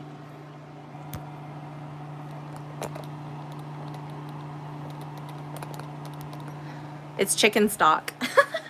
Okay, so remember how last week I did this thing where, like, I was out of booze? Well, this week, I don't know if I have more or less than last time. I already had this today with my champagne. I just drank two glasses of white wine. But I feel like I can end it with a nightcap. With something. I'm not sure what. Oh wait, that's what is this? Oh, that's vermouth. What do we have up here? Triple sec. Nope. Another Aperol, another stuff that I fermented. What else is up there? I'm too short. Okay. Maybe I should just stick with the stuff that's like under my how do you call it? My desk. But yeah. All right. I think I'm going to stick with stuff that's under my desk. But anyway, that's what I'm cooking. I'm cooking stock and it's delicious. You guys should make your own chicken stock. Those of you who are into like old eras of things like Vikings or whatever. All right, what do I have under my, oh, here's under my desk. Oh, it's kind of messy. Wait, hang on. Yeah, no, you can barely see it. Well, since someone was saying cognac earlier, I may whip out my cognac since there's not much left in it. Hang on. Whoa. Oh man, no, I gotta set this thing up again. All right. Stan says, the thought that a woman wrestles with me and puts me on the ground is so hot. Ha ha ha. Especially a Viking woman. Tall, blonde, blue eyes, makeup, tattoos.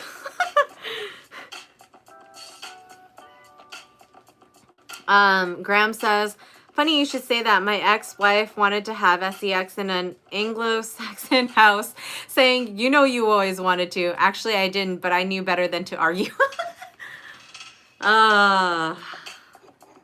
Men are so weak. But they're cute when they're weak.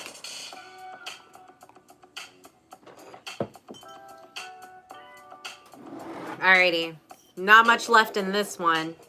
But let's see what we got. Ooh, should I do some ASMR? Let's turn this down for a second. Ooh, that made a good one. This time.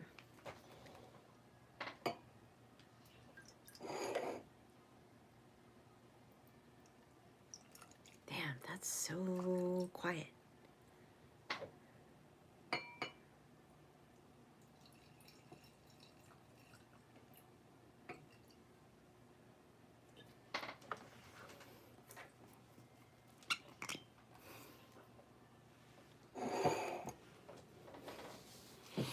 Okay. Stan says, week in the bedroom. Ooh, yeah, ASMR. Cheers, you guys.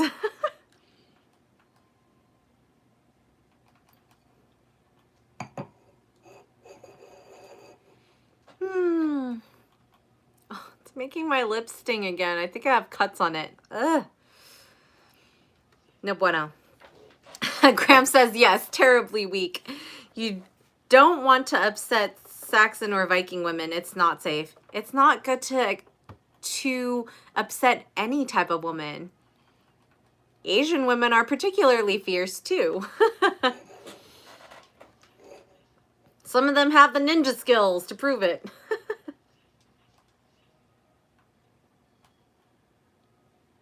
Oh, it stings.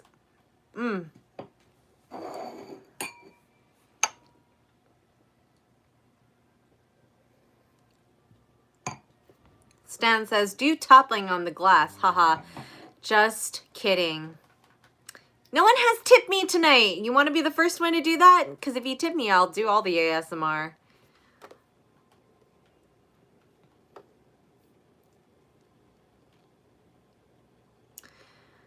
Krishma says, Cersei drinking style is the best.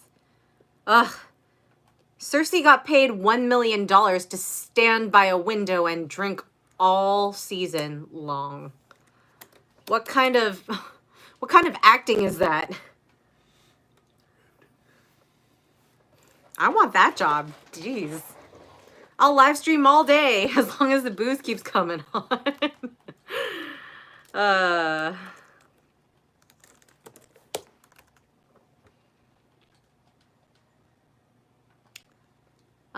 Graham says, for that matter, Jamaican ladies can be dangerous when roused. In a good way, of course. Bradley says, WTF lol. Wait, Bradley, what are you saying WTF to? Yeah, what part are you saying WTF to? So many things have been said. Stan says, I really want to tip you, but how much would you require? I'm kind of broke. What can you afford?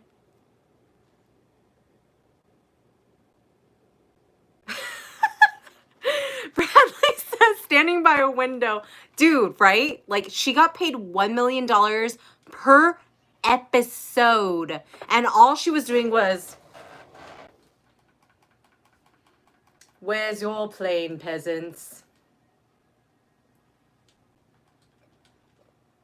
Like, literally, that's all she did. Oh, also, okay, maybe a couple times she, like, did her brother or whatever, but still, like, dude, no.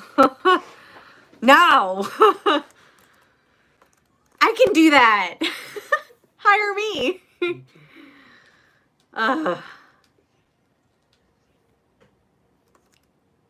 Good Lord. Graham says, bro, COVID economics. I sympathize. You were just saying how you were going to get yourself a bottle of cognac. I'll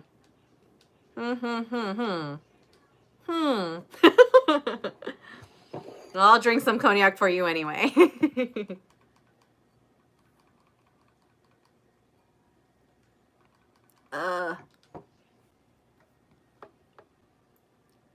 Stan says $3. I'm cheap.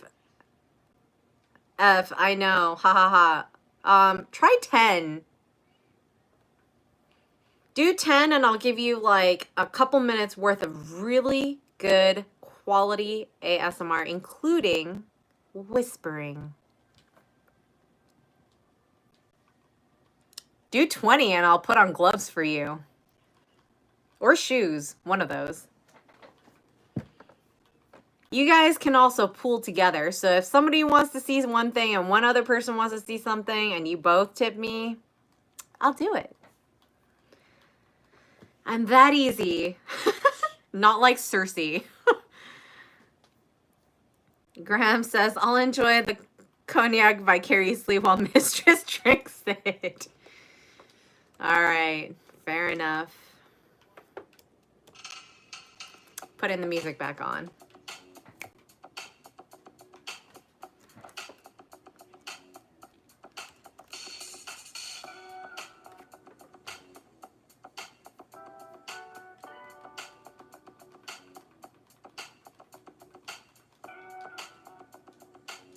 Wait, okay, speaking of Game of Thrones, I guess we can talk about like who people's favorite characters are. I already know mine, so go ahead. Because I was planning on rewatching it anyway. I've only seen it once. Eden says, idea. Would you do a Zoom meeting with fans so that we can all drink fancy wine together? Down to do that for the next payday. I do remote sessions, which includes just chatting. If you would like to do a one-on-one. But yeah, I'm open to doing a Zoom meeting as well with like you guys can buy tickets and I can select a day that works and time that works for everybody, including myself, of course. And we can all drink and possibly do some fun kinky stuff. Who knows? Bradley says, for what? No, I'm asking like who's people's favorite Game of Thrones characters are and why. Stan says, I want to, but I need to go grocery shopping today. I don't want to starve. Even though I would love to tip you, mistress. So they all say. But yes, you take care of you first, of course. Carlton. Oh my God, hero turtle. Trust, I won't forget you. Hello, Miss Mara. How has your day been? Our women aren't necessarily all ninjas, but they are all heroes. Well, this one is both, as you can tell from my dexterity from flowing with the hangers that I received recently. Eden says down. RSVP on my website, dominamara.com.org. Same thing. Graham says Seth Meyers and Leslie Jones of SNL do some amusing reviews of Game of Thrones.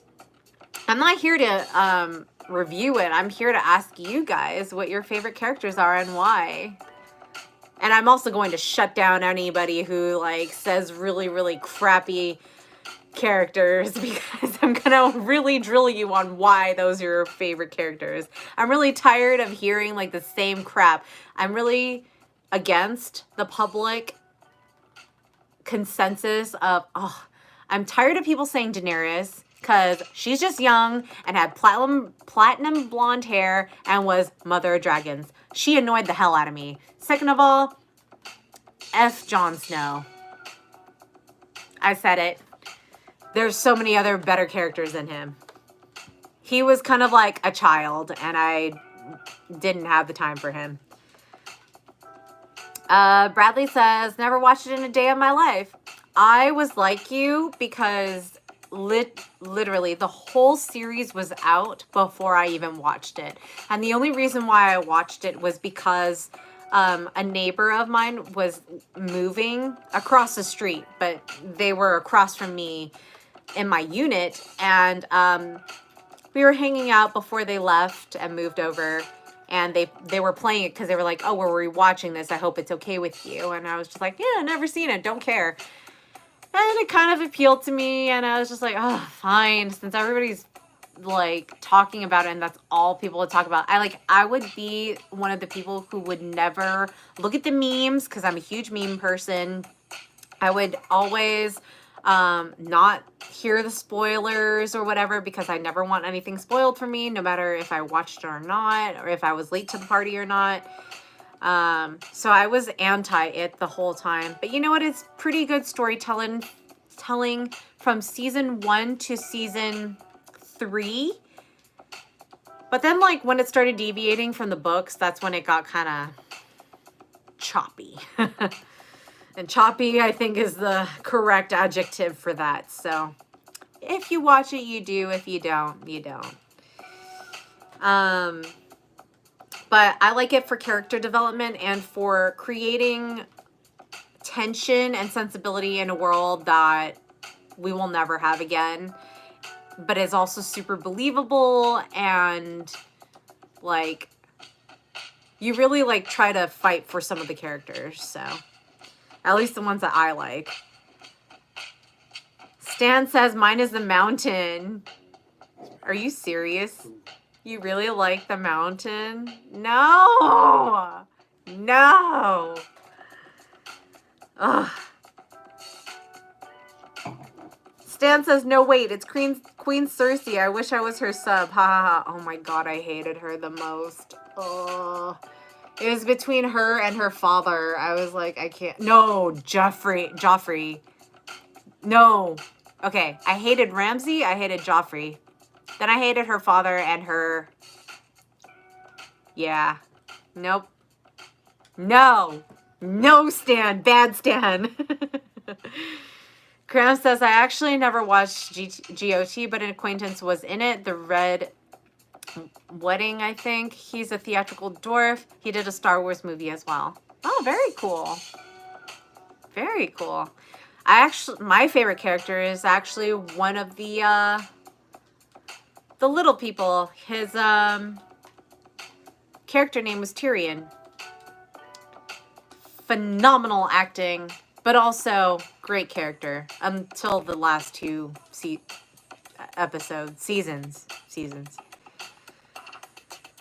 Niskal says Ramsay was a great sadist. Oh my god, he was the worst. Like I wanted to be sadistic towards him, and he was bad. Like, oh, he was everything bad. He was literally evil.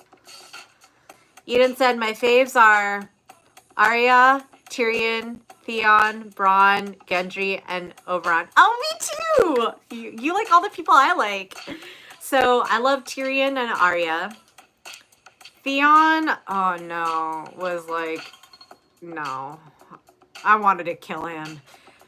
But Bronn was cool, but also kind of mercenary-ish. I don't know. Top 2, Tyrion and Arya. Stan, I love the evil bitches in movies. I always stick with the bad guys. Ah, she's so hot with long hair and her attitude.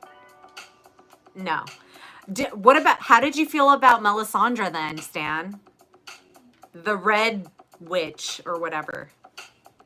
Stan says sorry for cursing. It's okay. I have to watch out for cussing because I'm the one reading out your stuff. So Eden says the Hound and the Sands. The Hound was a very complex character, and I actually liked him because of that. Because you like hated him, then you liked him, then you hated him, then you liked him, and it was like Niscal says, can we marry a dominatrix?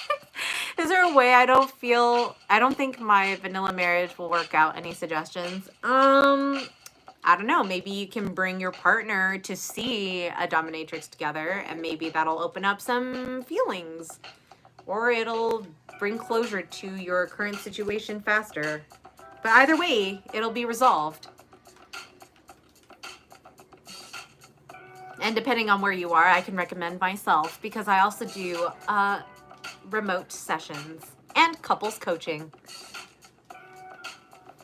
I'm always going to plug myself. Stan says, I don't really know. I like the mad guys. Haha, like the witch in Narnia or Bellatrix Lestrange in the Harry Potter series. I don't think you know who I'm talking about then. I don't think you watched the whole Game of Thrones because Melisandre was pretty bad and she was an idiot and I didn't like her. So you probably would have liked her. Graham says his son was at school with one of them. My younger colleagues. It's a small world. Yeah, I've actually met a few celebrities in my time, and it wasn't because I was seeking them out. They were literally just there because I happened to be at the same place as them. However, I feel like, I don't know, I feel like a lot of celebrities, no matter if they're an actor or a music artist, they're just like normal people. Like, I don't see anything super special when I see them. I'm sure they have talent because they obviously got to where they are, you know, at that time, during their career. But like when I visually see them, I'm like, they look like a normal person to me. Like there's nothing like, whoa, I'm starstruck, or whoa, like, I don't know. I've seen P. Diddy, aka Puff Daddy, aka Sean Combs, in New York. I've seen Mike Myers in New York. I've seen Zoe Saldana, who's beautiful and like super skinny, and she looks like a fucking star, in Burbank here in LA. She was super nice. Yeah, I've seen a lot of celebrities and I'm like, good on you guys. She even asked me if I wanted to take a photo with her, and I was like, I'm okay. I hope I didn't offend her by saying that because she was literally really, really nice to offer that even. We were in the garage of an AMC, and she watched a film that I saw. I saw a film with like 2 other people. I don't even remember what it was. Maybe it was Star Trek. I don't remember. But she saw it, and she was by herself, and she took photos with somebody else. And then somebody else that I was with recognized her and was like, oh my God, let's go up to her and like, can you take a photo of us? And I was like, yeah, sure, whatever. And she was like, do you want one too? And I was like, no, I'm okay. Let's see. Graham says, oh no, wait, hold on. Niscal says, I've asked many girls, they're always like ill and they don't understand what a submissive mindset is. You're asking the wrong girls then. Stan says, yes, I've only seen 3 seasons. Cersei is def a dom. No, she's def a cunt. Yeah, I'm not going back on that one. I'm actually saying that. She's a cunt.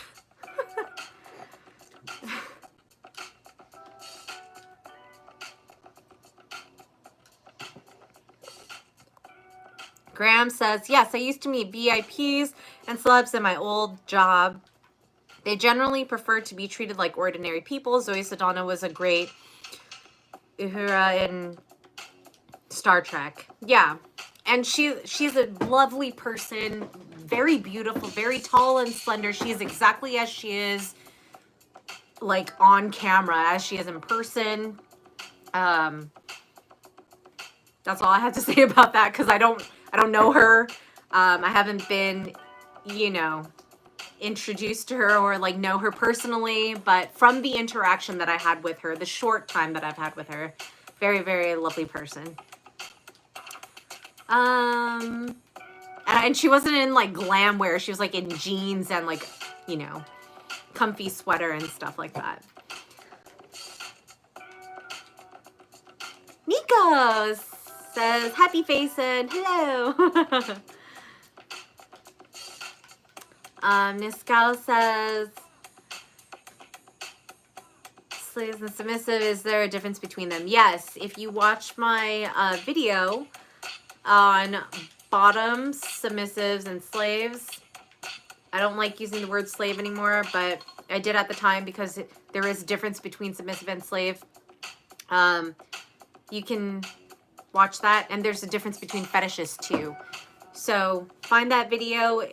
It's in one of my playlists, and yeah, that'll help you understand what the differences are between all of the categories for a bottom or sub, etc. Eden says, I like GOT so much that it made me listen to the audiobooks. So when the show caught to the books, it was obvious they had run out of the source material, and it showed on the characters. I agree completely, because my favorite character, like I mentioned, is Tyrion. And in the last 2 seasons, he became kind of cowardly. And I was like, no, you can't do that to him. He was the only person that cared about the kingdoms. And you're going to do this to him. No, no, no, no. Graham says that, oh, wait, hang on. Carlton says, was Mike Myers wearing a white mask and holding a knife? No, he wasn't. He was actually coming out of a cupcake store in Manhattan called, oh damn it, what was it called? Not Sprinkles. It's a really well-known cupcake place. Damn. Magnolia, New York. Yes. Magnolia Bakery. And this was in Soho? No. This was the one, yeah. This was the one, oh wait. In like one of the villages in New York. And he was like, he looked like a normal person to me, but my roommate of mine was like, dude, that's Mike Myers. And I looked at him and I was like, oh, I see the Austin Powers now. But he was like walking with a couple of other women, and they were just like, I guess the women had gone in to make an order for cupcakes, and he was with them at the time, and they were just talking. I never said anything to them. I was just like literally behind them walking, and then the sun was coming this way. So that was that. Graham says, that's good to know. I grew up with a crush on Nichelle Nichols. The 60s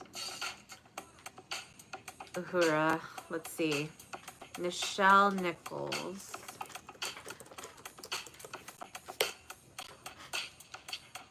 Oh, yeah. Oh, she's still slaying it. Dang, she's 87. She don't look 87. Woo. You go, girl.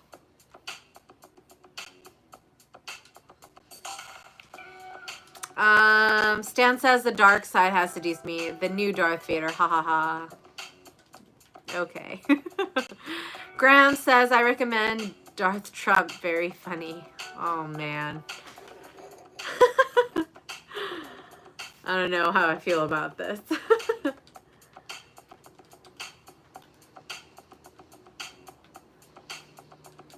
There's girls who have cosplayed as Darth Vader. So they'd be like, I think, let me see. Yeah, I don't know. There's just chicks who have...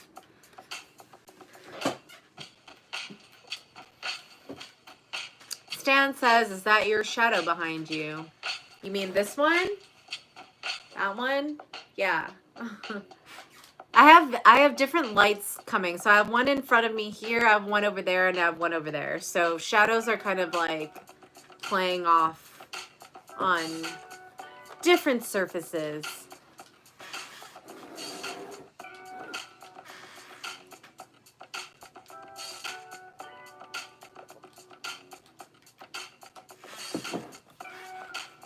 But yeah.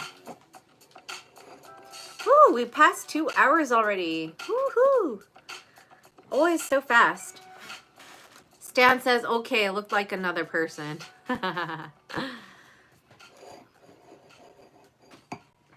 Yeah, I mean, I guess it's kind of scary. Eden said the same thing earlier.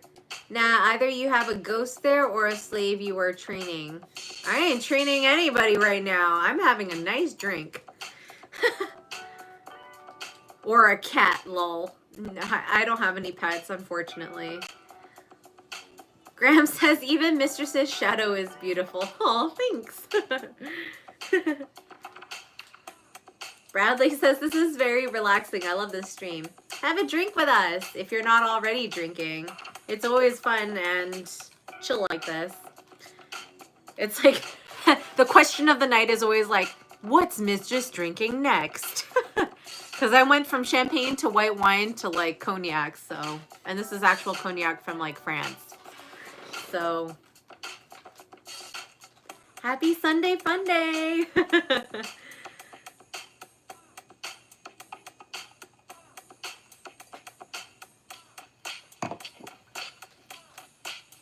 Stan says, you have a sub under your desk as a footrest. Haha.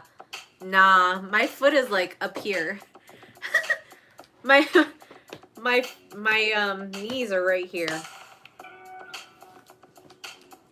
I showed you what's under my desk. Under my desk is like more alcohol. Here, I'll show you again. Remember, it's like my snacks and more. This is whiskey, which I might bring up in a second. And then that, what is this? Oh yeah, this is rum. It's Jamaican rum.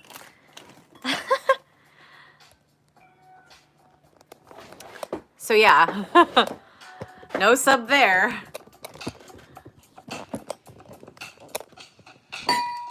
Oh, good Lord. This thing, I really don't like moving this thing because it's like insanely tough to put back. Okay. There we go. Woohoo! Okay.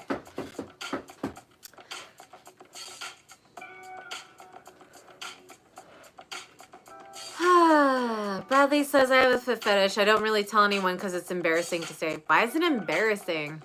You should check out my dominatrix footwear video. You'll really enjoy that one. And also, it has ASMR in it. Oh, good Lord. Okay. How do I? This tripod is driving me insane. Okay. Wait. Yeah. All right. Stay.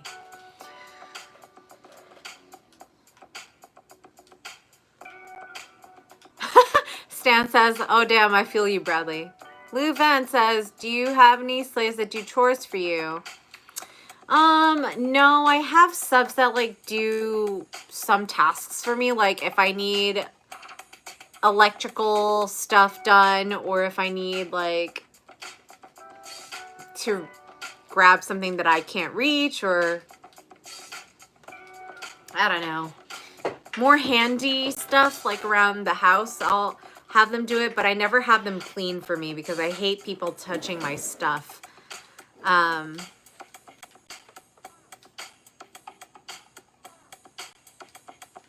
Graham says, life is too short for embarrassment. I agree. Yeah. And honestly, like, feet and tickling are some of the, like, least offensive things ever. Like, you never have to be embarrassed for those things. If somebody has ever made you feel that way, they're not the person for you. Bit myself. So I took a shit.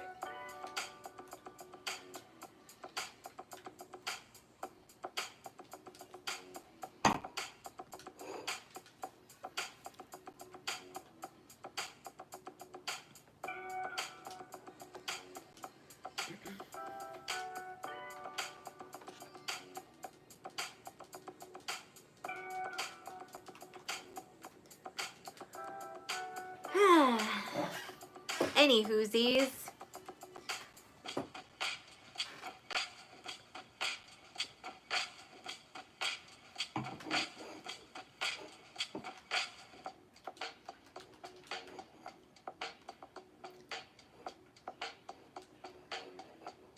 What were you all doing before you joined my stream?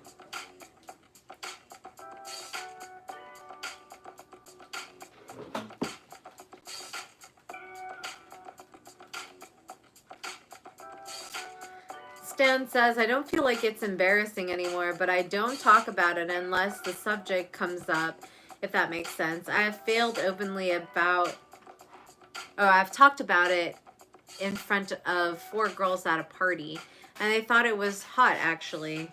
Yeah, see, you never know who you'll get. Some people will really love it, and some people won't.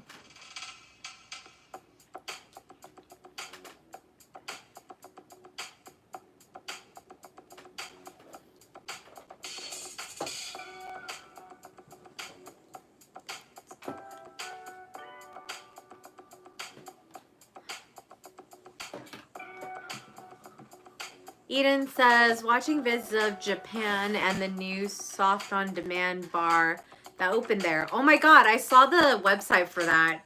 It's interesting. Eden says, man, I miss travel. Me too, man. Me too. Have you been to Japan before? I haven't. Graham says, my good friend Annette was giving me a list of chores she wants doing whilst on the phone yesterday while telling me I need to be caned, which seems like a fair trade. I'm glad you have that kind of arrangement available. Stan says, be open, rock it. That's my advice for you. I agree with Stan.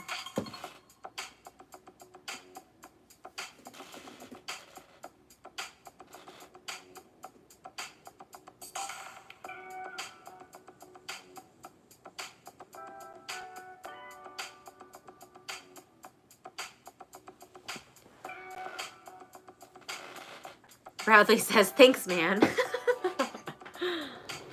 Hey, I said that too. I'll step all over you if you create a session with me.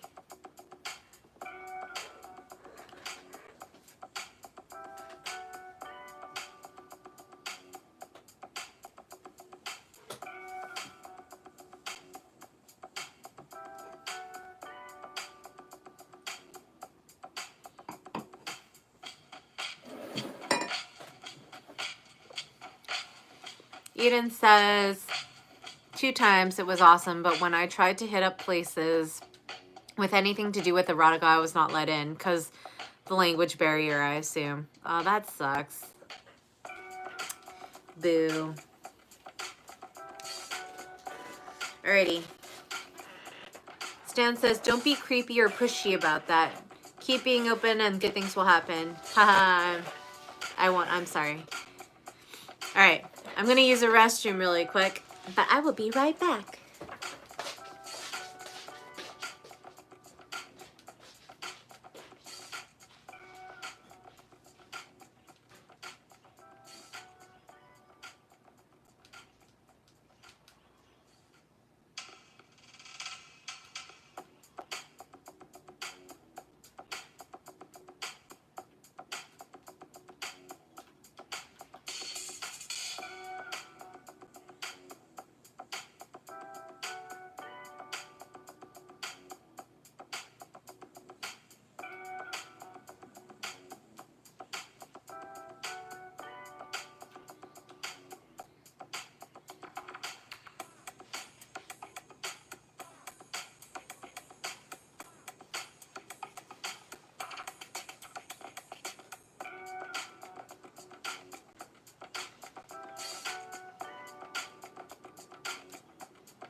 All right.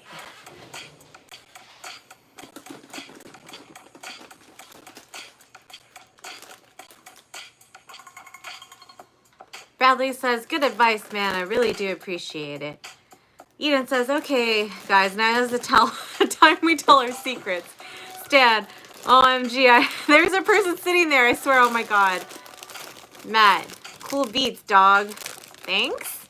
It's free music, so you could grab it too. It's by Jason Shaw called Fat Caps. I'm gonna snack because I'm kind of hungry. Bradley says, what secrets? Eden says, I know. I see something moving in the shadows. I'm so creeped out. Graham, hope you'll be staying safe this Thanksgiving. News reports from the U.S. have been worrying. Numbers have been going up because people are dumb.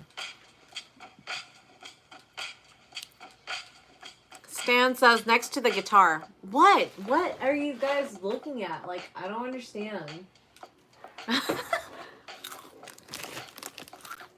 Matt says, shadow person. Daniel says, hello. Give me a good night.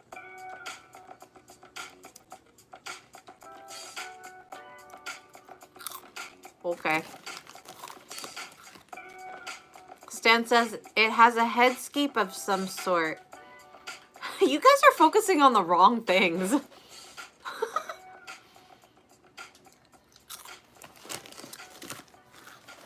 I don't know. I'm just gonna keep eating my chips.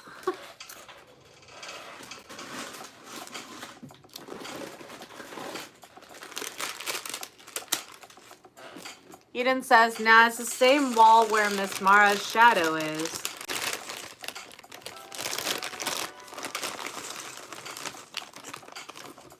Huh?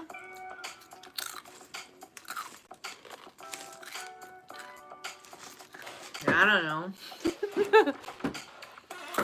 I'm just gonna sit back and eat my popcorn.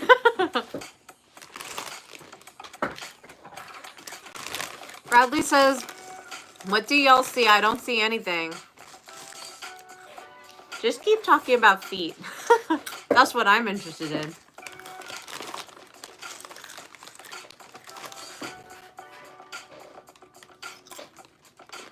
Stan says, about that word head. OPS. Haha, I'm such a pig. I'm gonna call my friend real quick.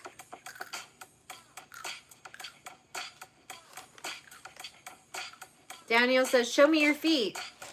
Are you going to tip me for that? People usually tip me to see my feet. $5 to $10 worth. You can find the tipping thing with the stickers in the live chat that looks like this underneath your text box by the emoji sign.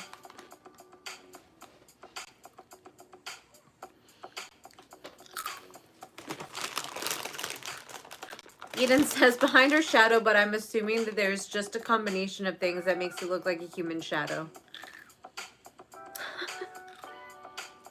Bradley says, feet just turn me on in ways I can't understand. I know you guys can relate.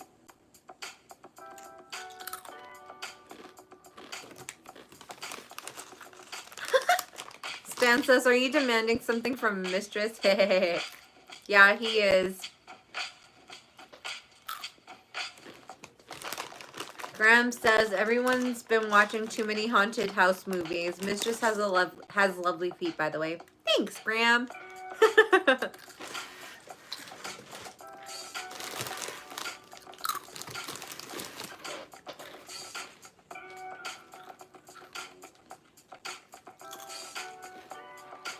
don't know how much longer I'm going to be on, but this has been a great stream, as usual, everyone. Christmas says, I love haunted places and ghosts. Well,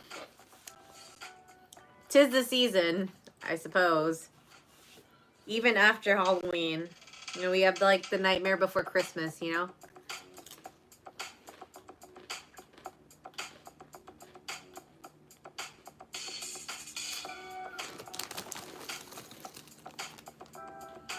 Yeah, there's good ASMR on this one. It's really crunchy.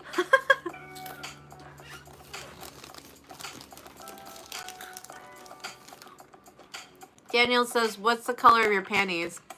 I'm not wearing any.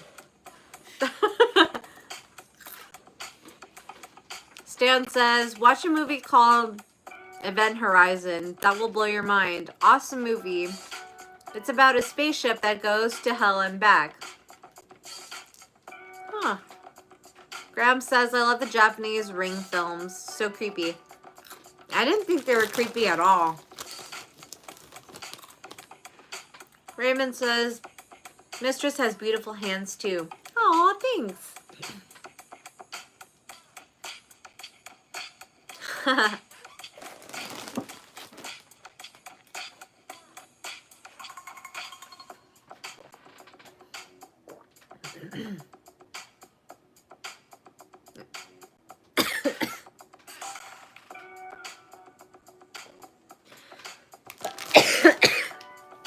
Hey, don't choke on your water. Oh, hate it when that happens.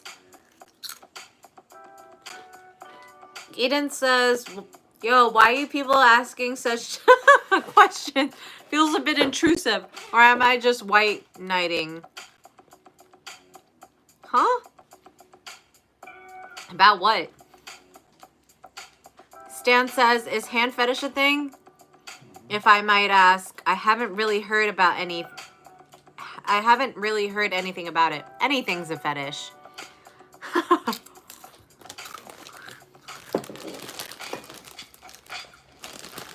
Graham says, Event Horizon with Sam Neill. Oh my God.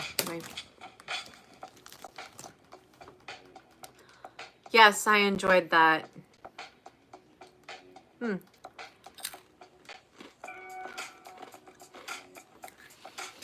Krishma says, Goddess Mara is amazing. Goddess head to toe, even her shadow is amazing. Lol. Thanks, Krishma. Stan says, yes, that one, I love it.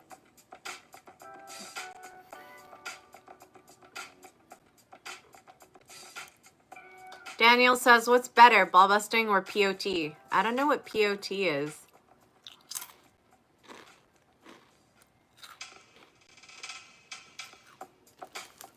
Stan says, ball busting with feet, deaf.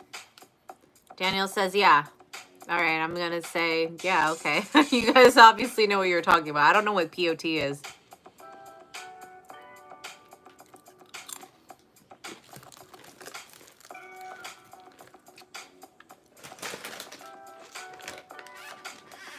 Stan says, me either, haha. Then why are you saying?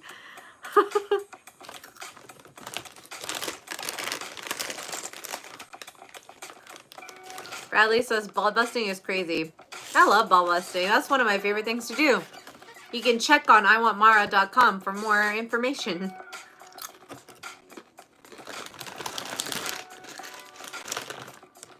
Bradley says that it looks like it would be, or it looks like it hurts like hell. It does. Well, for some people can like, I don't know. They're like immune.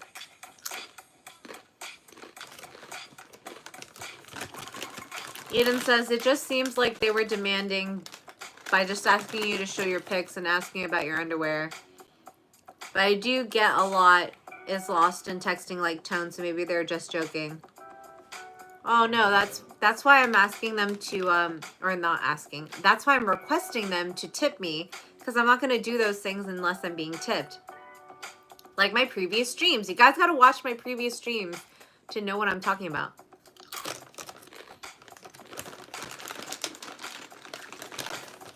Krishma says, ball busting is amazing. Always want to get kicked by hot girls. Yep, it's a thing.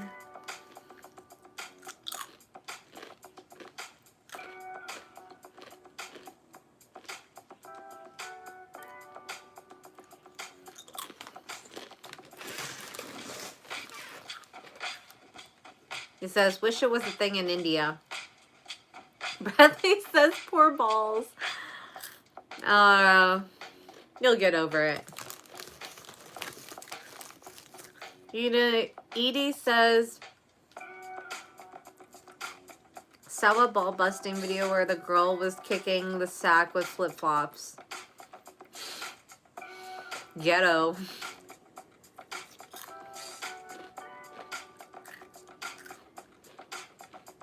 Daniel says, poor balls. Oh, you guys are so funny. Graham says, I find ball busting off-putting, to be honest, but whatever works for you is fine. It may have been because my friend was a little over-enthusiastic with the whip, or I'm just being wimpy. I mean, if it wasn't expected, it's even more surprising, which adds to the trauma of it if you weren't asking or expecting it. Edie says, sorry for the typo, typing too fast. Slow down.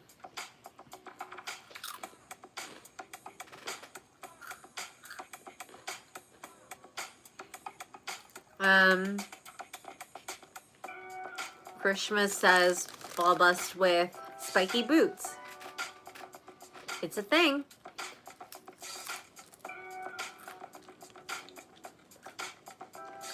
Stan says, yeah, Death, and getting them to arrest you, put you on the ground and tell you you're zero and that you're getting punished. Ha ha ha ha. Edie says, does ball busting damage your testicles? It depends on how intensely you're active in that. I've never damaged anybody, so. Eden says, I'm not into CBT, but like to be kicked there, then have his nips tortured. Yeah. Noted.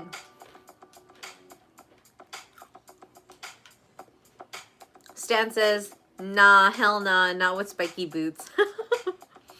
Yeah, those are pretty intense.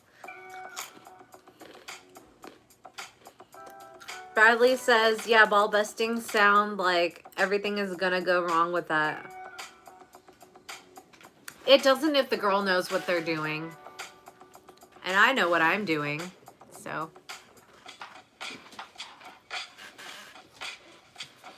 Graham says, it was definitely a surprise. I was expecting something altogether more sensual. I made a lot of noise despite being gagged. I'm sure you did.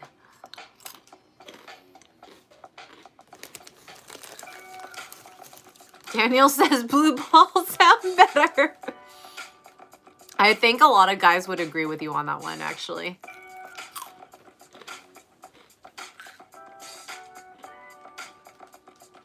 Stan says, I don't want to get killed by my mistress. You wouldn't if they were responsible.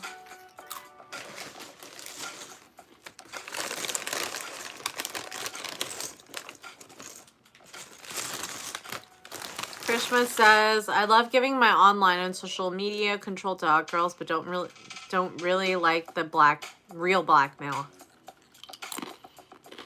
Yeah, it's probably a fantasy thing for you.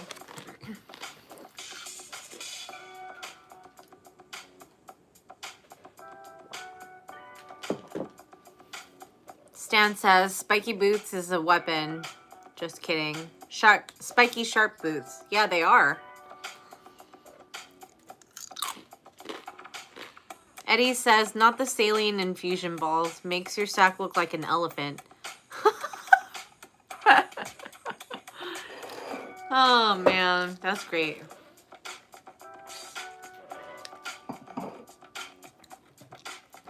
Graham says, well, if you were killed, you'd never regret it.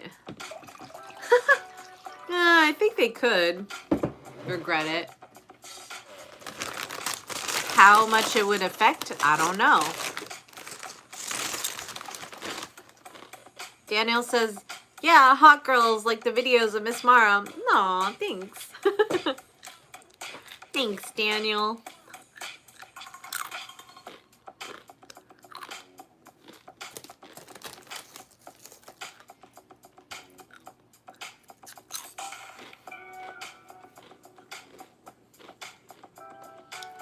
Raymond said, balls and nips don't work for me. I was once mistakenly hit on the balls with a strap and was sick for a few minutes. Yeah, it causes some guys to feel nauseous.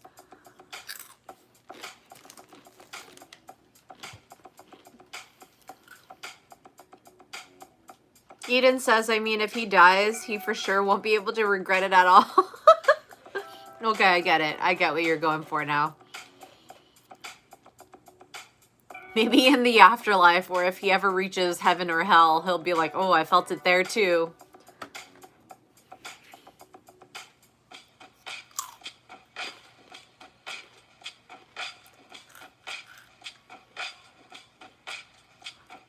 Bradley, how do you look so ruthless in your thumbnails, but you're so nice? Oh, I am ruthless. You haven't been sessioning with me yet.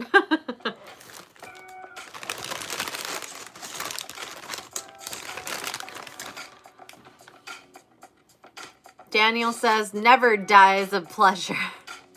Stan says, true. I kind of have a fantasy about a vampire girl taking a bite of my neck, but not like taking a bite, more like intense hickey.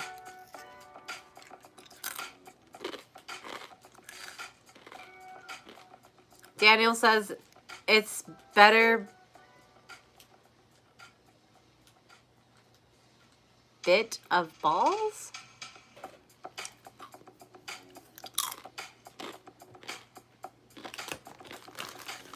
Graham says, men have lower pain thresholds. We are very delicate.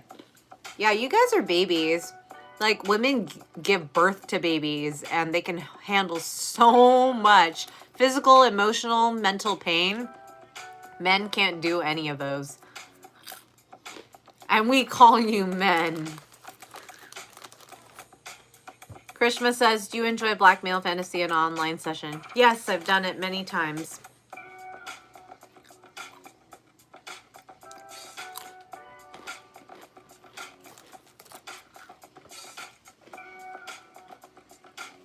I make the sub take photos of himself, and then I post on my feeds, and then he has to pay me to take them down.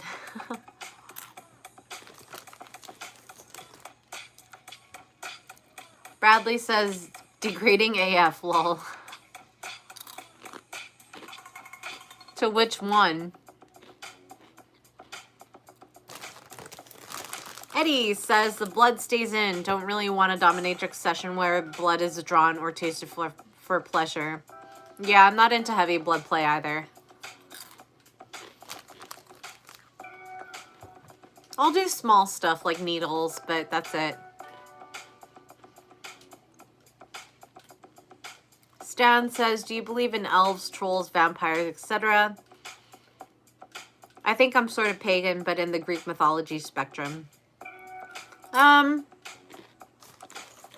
I would like to believe in them, but there hasn't been proof of them, so I guess I can only, like, say that the people that have been in tune with those creatures the most and, like, portray them in, like, festivals and stuff may be the closest thing that I can personally experience.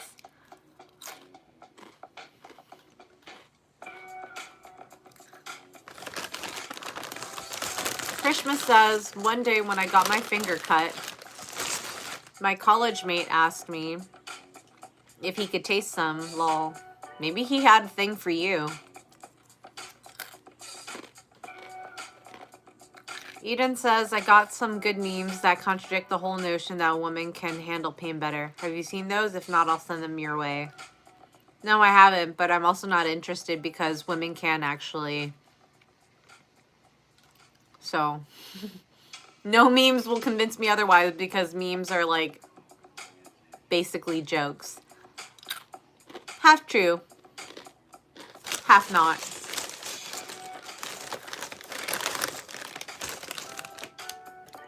Raymond said if men were the birth givers, they would be given a higher pain threshold. I agree. Eden says they're just funny and ridiculous. I'm sure. Graham says my Dom pal had a client who wanted her to use a razor blade on his nether regions. She declined. I mean, I'm okay with shaving subs as long as like I get a full razor and they stay completely still in the positions that I tell them to be, if that's their thing.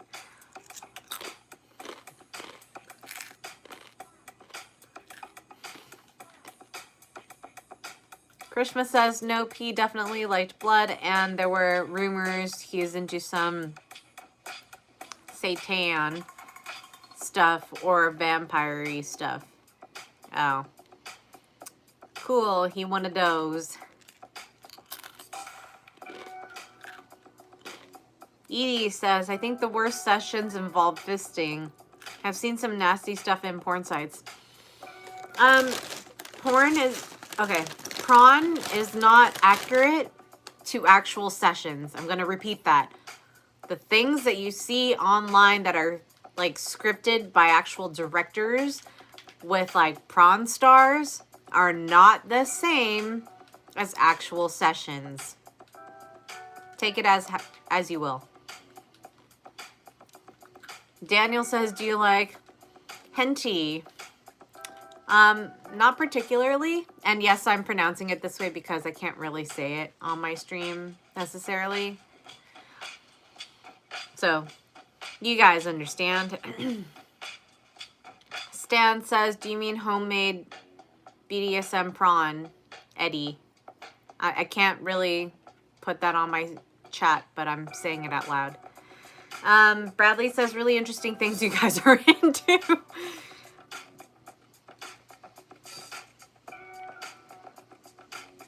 Krishma says, have you seen American Mean Girls? Always wondered if that stuff is real or acting. I've seen it once. It's kind of true, but it's also acting. It's exaggerated. Well, to some degree in some circumstances. Graham, oh, shaving is fun. The chap in question was into mutilation. She drew the line at that sort of thing. Ah, gotcha. Bradley said, yeah, prawn videos be fake AF. The script be so obvious. Sometimes yes, sometimes no. I feel like for BDSM, it's like they know what will get people off, so they'll do it. But also, that is super unrealistic and would never happen at the time of, even with negotiations. Like, and BDSM is pretty extreme, so. But you know what? Maybe it is. I don't know. Depends on the people. Eddie says, really scary stuff with the vampire thing. If you have nothing to trade with the devil, better not summon it. That goes for the previous comment of the other guy. Yeah, I agree with that. Like with Ouija boards and stuff, where people were trying to summon ghosts. Speaking of ghosts, summon ghosts. It's like, don't summon someone unless you have a specific, man, a lot of alliteration there,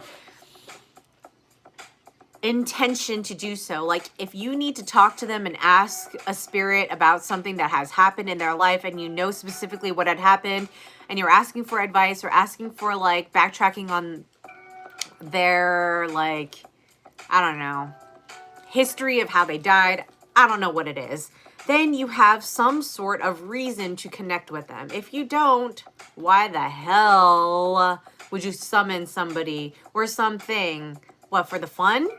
Like, that doesn't make any sense.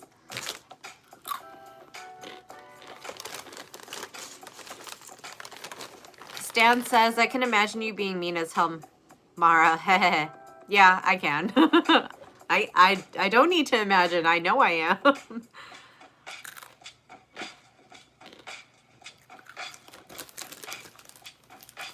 That's why I'm also called, well, I'm a sensual sadist.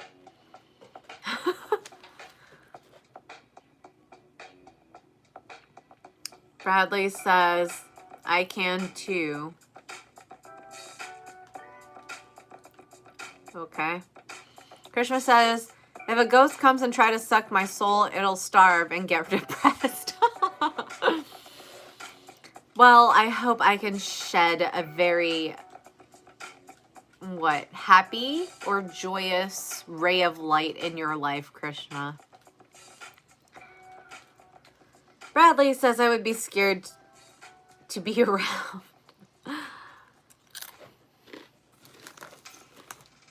Graham says, unless mistress is summoning her slave, of course.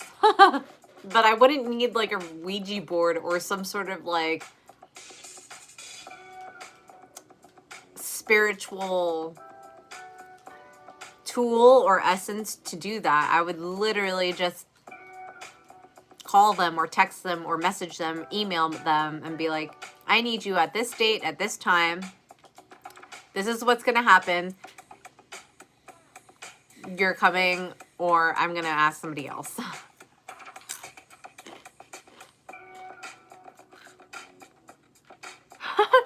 Stan says, yes, even though I'm not Christian, I do respect these things, and I would never summon anything without really, really, really big reason.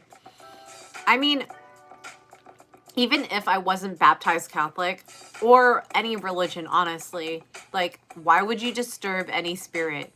Like, they're literally, when you say rest in peace, they're literally trying to rest because they have lived their life. They don't want to do anything else, so let them be. But you summoning them and trying to cause them to wake up from their slumber or their agitated state is just going to make it worse, I think. Unless they're there to actually help you because they know you really need their help. In that case, you know, it's a gamble at that point.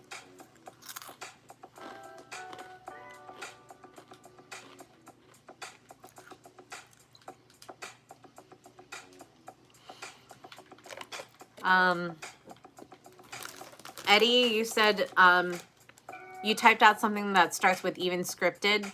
I can't necessarily show that on my stream, but in the gist of what you're saying, I can say what it says.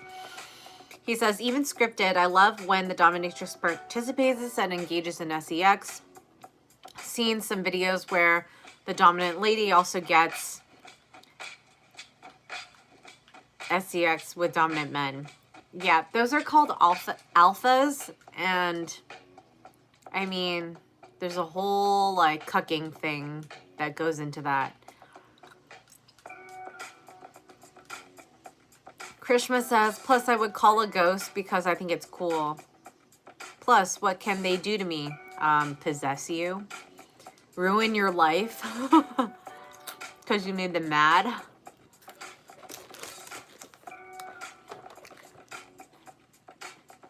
Stan says, but I do believe in an afterlife. My dad and my grandma had passed on. So I'm kind of looking forward to see what's on the other side. But I'm trying to live my life. I think that's just the best way to like see everything. Like, I believe that people are brought back into this world somehow. Because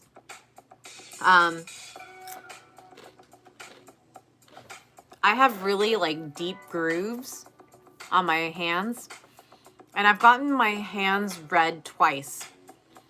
The first time it was by a woman in New York, and she read my palm for free, and she was like, you're a really old soul. Did you know that? And I was like, you're telling me now. And she was like, yeah, you've been on Earth for a very long time and you keep on coming back for different reasons. And I was like, what's the reason now? And she didn't answer that, so whatever.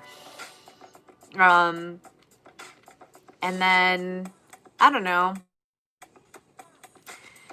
I guess it just depends on what you do with your life now. But yes, I'm also trying to like live the best that I can for that potential lifetime. Graham says, during Victorian seances, the substance called ectoplasm was supposed to appear. Sounds messy. Yeah, it was like it was depicted as an electromagnetic type of like substance, kind of not unlike black matter. In movies, it would be like electric and have like zappy like visual effects. Who knows? I mean, I've gone on a ghost hunt once and I didn't see anything in particular, but the group that was leading it was all women, and they would go to different parts of Hollywood, like in the hills, and they would go with a sensor that would show like a specific like wavelength or like photos of like specters, which is like circular and kind of like white and orbital. And they would go there and try to see if they could talk to any of the spirits to see if they can help them pass on, or if there was anything else that they could do to, I don't know what. And I went with them on one of these trips because I was invited. And it was an interesting experience. I didn't believe in it the whole time because A, I didn't see anything. B, like, I was just like, cool, this is your guys' thing. Like, I'm glad that I got to be a part of this because I got to see what you guys do, but I also still don't believe in it. But I think I mentioned this in another live stream. It's like when I got home, I went to bed. Everything was cool. The next morning at dawn, like, I felt this really, like, it really hurt in my stomach for some reason. I ran to the bathroom because I thought I was sick. Nothing came out. And the women had said the night previously that, like, if you felt anything, the next day, it's because a ghost was lingering on you. And they were just saying, like, just tell them, please go away. You know, I didn't have anything to do with you. I don't want to have anything to do with you. And, you know, just like, peace be with you. Go on your merry way. There's nothing to attach to yourself here. And so, like, that popped into my head and I was just like, fuck it. I mean, you know, I'll just say it, whatever. And I did. And literally 10 seconds after that, like, the pain in my stomach went away. I went to bed because I was still groggy from, like, not sleeping. It was like 5 in the morning and I slept and I woke up and it was like morning the next day and I just went on my day, on my merry way. But yeah, I don't know. That's what happened to me.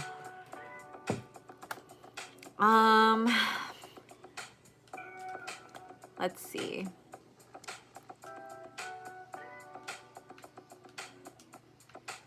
Stan says wait, hang on. Eddie says, Krishma, don't summon stuff you won't be able to trade anything with. If you summon the devil and have nothing to trade, your soul is condemned. That's a good way to look at it. I mean, it's like an equal exchange. The devil won't grant you anything. Nobody will grant you anything unless you have something to give them back, you know?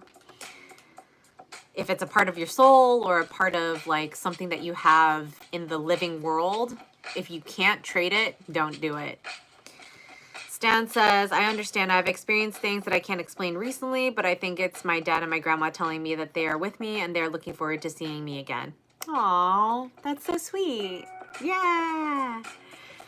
Graham said, I've had my palm read once. I was told there would be 2 women in my life. As it turned out, there had been considerably more. Mind you, I was only 18 at the time. Yes, but, like, 2 women in what way? Like, is there anything more specific than that? Like, they're going to treat you a certain way. They're going to adopt you in a certain way. Like, they're going to teach you certain things in life. Like, it's not very specific. Eden says, damn, my stomach hurts right now. I don't know. Maybe you ate something. Bradley says, this is a very unsettling topic. We're done. We're done with the topic. I'm done with my storytelling, at least. Graham says, never mind, guys. They say the devil has the best tunes. What is that song? The Devil in Georgia or something with the violin. The devil went down in Georgia.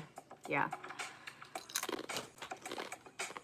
Eddie says, in fiction, the most common deal is a Faustian blood pact in which The person and a demon make a deal where you drink the blood of such creature to trade for dark powers. It relates more to vampirism. Oh yeah, I believe that. Like, yeah. It's like fables. It's like the last resort. If you have nothing else, it's like, well, here's my soul. Here's my blood. I have nothing else. But I'm super desperate. Krishma says, equal exchange like the alchemist. Everything costs something. Yeah, kind of. I really believe in that. R.I.P. Nina. Graham says, Faust. Marlowe was a contemporary of Shakespeare, of course, a big deal in the 16th century. I didn't get to read Dante's Inferno, but that always intrigued me. Like, I don't know if there's like 7 layers of hell or something. Carlton says, Darren Brown debunks these charlatans. D-E-R-R-E-N, not D-A-R-R-E-N. Wait, he debunks which part of the charlatans? Like, what were the charlatans saying? Because we just said a lot of things, so. I don't know which one you're pinpointing right now.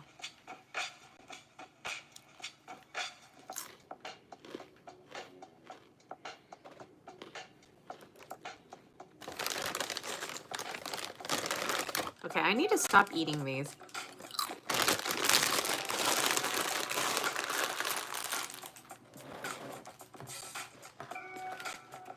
Woohoo! I'm heading into 3 hours, you guys.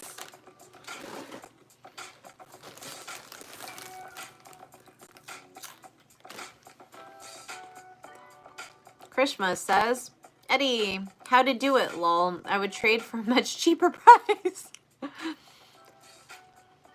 Stan says, I don't think we should call him the devil either. I think he would be preferred to be called Lucifer. Like, don't befriend him, but do respect him if he does exist, even if he's not on your side. Okay, that's fair. Based on ancient text, yes. Graham says, of all the people who pranked the election fraud hotline claimed to have met a demonic chap at her voting center who challenged her to a fiddle contest, made me chuckle. That would have been a great contest to behold. I would have loved to have seen that.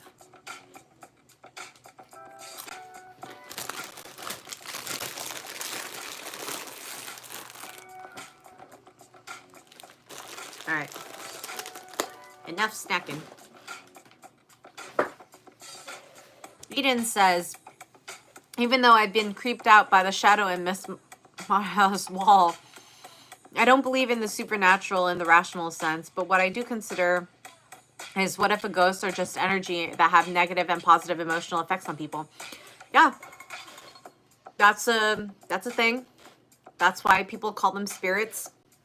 And in Japan, they have like a huge belief where it's like, if somebody has enough guilt or if somebody has enough regret or something against somebody who's living, like unfinished business, they will stay on Earth.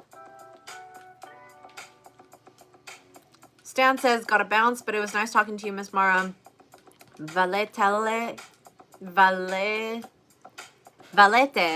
Goodbye in Latin.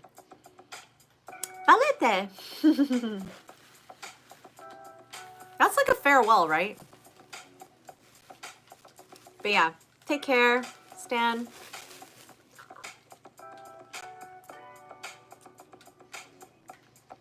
Carlton says Darren Brown did a seance special. It's on YouTube. Ooh. All right. Have to look at that later. Eddie says, look at many movies, even the corny ones like the recent Mummy movie where the Ahmet girl summons a demon via blood pact to trade for the blade she used. Yeah, I mean, I don't believe, well, equal exchange. That's all I have to say about that.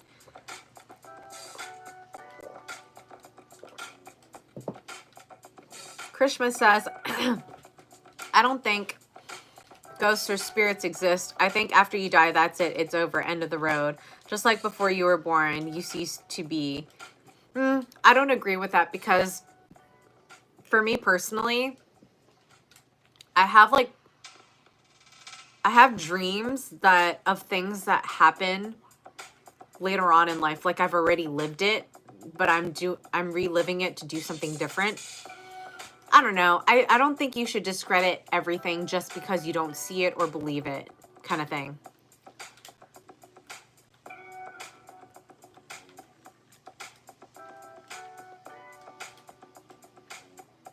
Eddie says, also the old vampire from Dracula Untold. He did the blood pact by drinking the blood of a demon. Bradley says, damn. That's my reaction too, Bradley. Damn.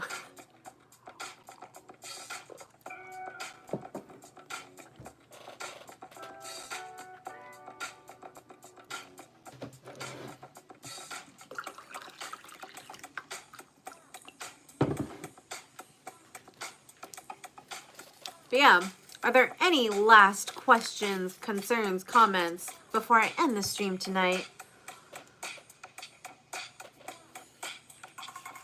Carlton says, those people used Barnum statements that can be applied to most people to lure you into handing over your hard-earned. That's how I feel about the church. Eden says, yes.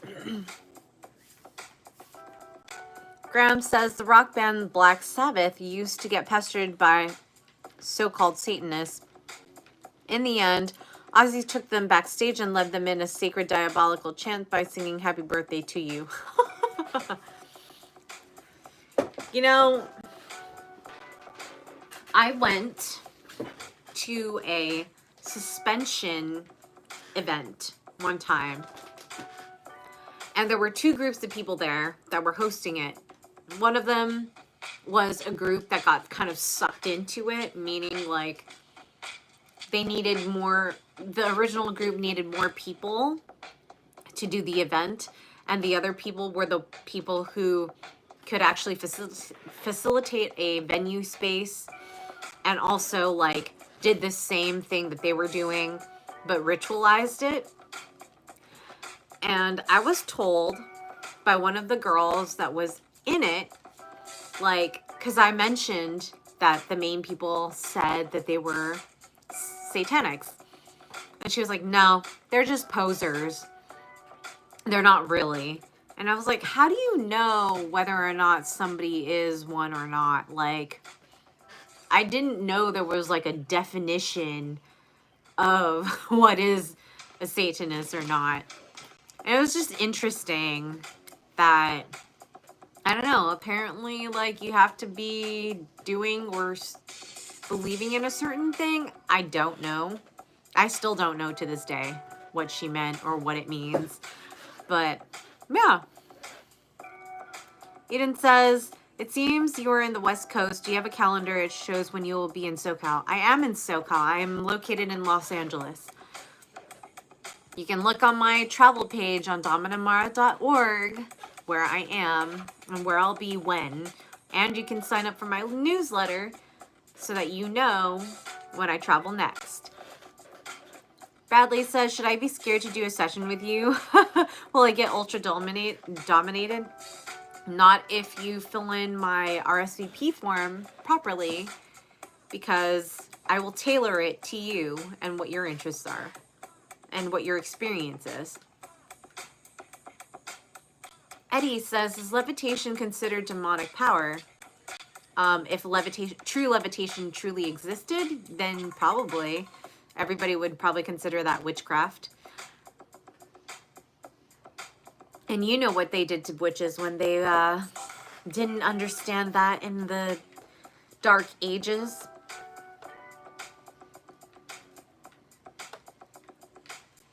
Eden says, you seem like a dom can learn from, so I would like to book a session. Use my RSVP page on dominamara.org or dominamara.com. And we can go from there. Krishma says, sometimes I see dreams in sequence and I wonder if I'm dying in real world and this is a dream. Yeah, usually I see premonitions. So I'll see something that happens like 6 months to like 12 months later. And I don't know what it means because it's taken out of context.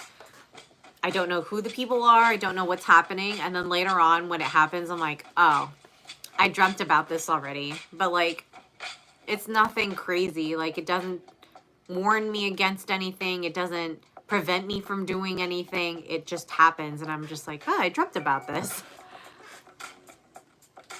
And that's how I've had that for a really long time. Graham says Sabbath did a number called TV Crimes, which complained bitterly about greedy televangelists. Good song. Oh, I could probably sympathize with that. Eddie says, haven't been to Cali in so many years. Where are you then? Eden says, thank you, Miss Mara. You're welcome. Carlton says, I'm incognito mode tonight, but I think you know who I really am, Miss Mara. Mr. Shady. I mean, yeah. Bradley says Mr. Shady. Bradley says, my only living relatives reside in the Bay Area. Must pay a visit sometime as soon as I can afford the 12,000-mile long trip. I'm going to San Francisco this next weekend.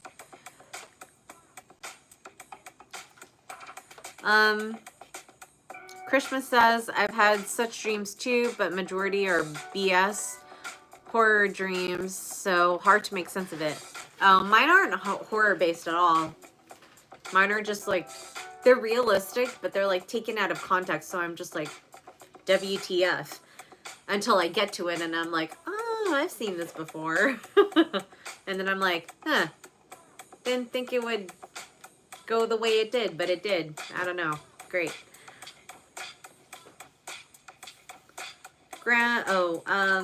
Eddie says, Graham, if it's worth it, then I'll travel the long miles for Domina pleasure. It's always worth it. That's what I have to say about that.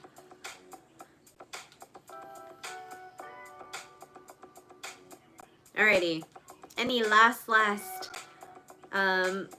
topics, questions, concerns from any of you before I tuck in for the evening? Because it's 11 p.m. where I am at. Krishna says, how to ask someone if they're into femdom. You ask nicely with an introduction. If you're talking about a vanilla person, then good luck. Because I've never done that before. All I can say is you can lead them to a professional and I can like ask them questions or guide them to understanding more about the world. Raymond says, good night. Good night. Eden says, thanks for the chat and we'll contact you soon on your side. Sounds good. I'm looking forward to seeing your reservation. Eddie says, femdom, ball kicking while laying on the floor is probably the best. Yes, I'm a fan. Krishna says, once my cousin's sister asked if I liked 50 Shades of Grey. That's kind of awkward. But, you know, to each their own. Graham says, I don't remember my dreams these days. Probably a side effect of getting too stoned in decades gone by. I wasted youth in a good way. Night, night. Mark Scott says, I love you and have a good time tonight. We hope you can have a good trip to San Francisco. Thank you. Hope it goes well too. Carlton says, I've completed your my all Instagram posts, Miss Mara. Did you do all of my YouTube posts as well? That includes community pictures / non-moving posts. So like my photos and all of my live stream and videos on YouTube. That's next. But good job on the Instagram ones. Krishma says she was like a traditional Christian girl, so I said no. I was getting mixed signals.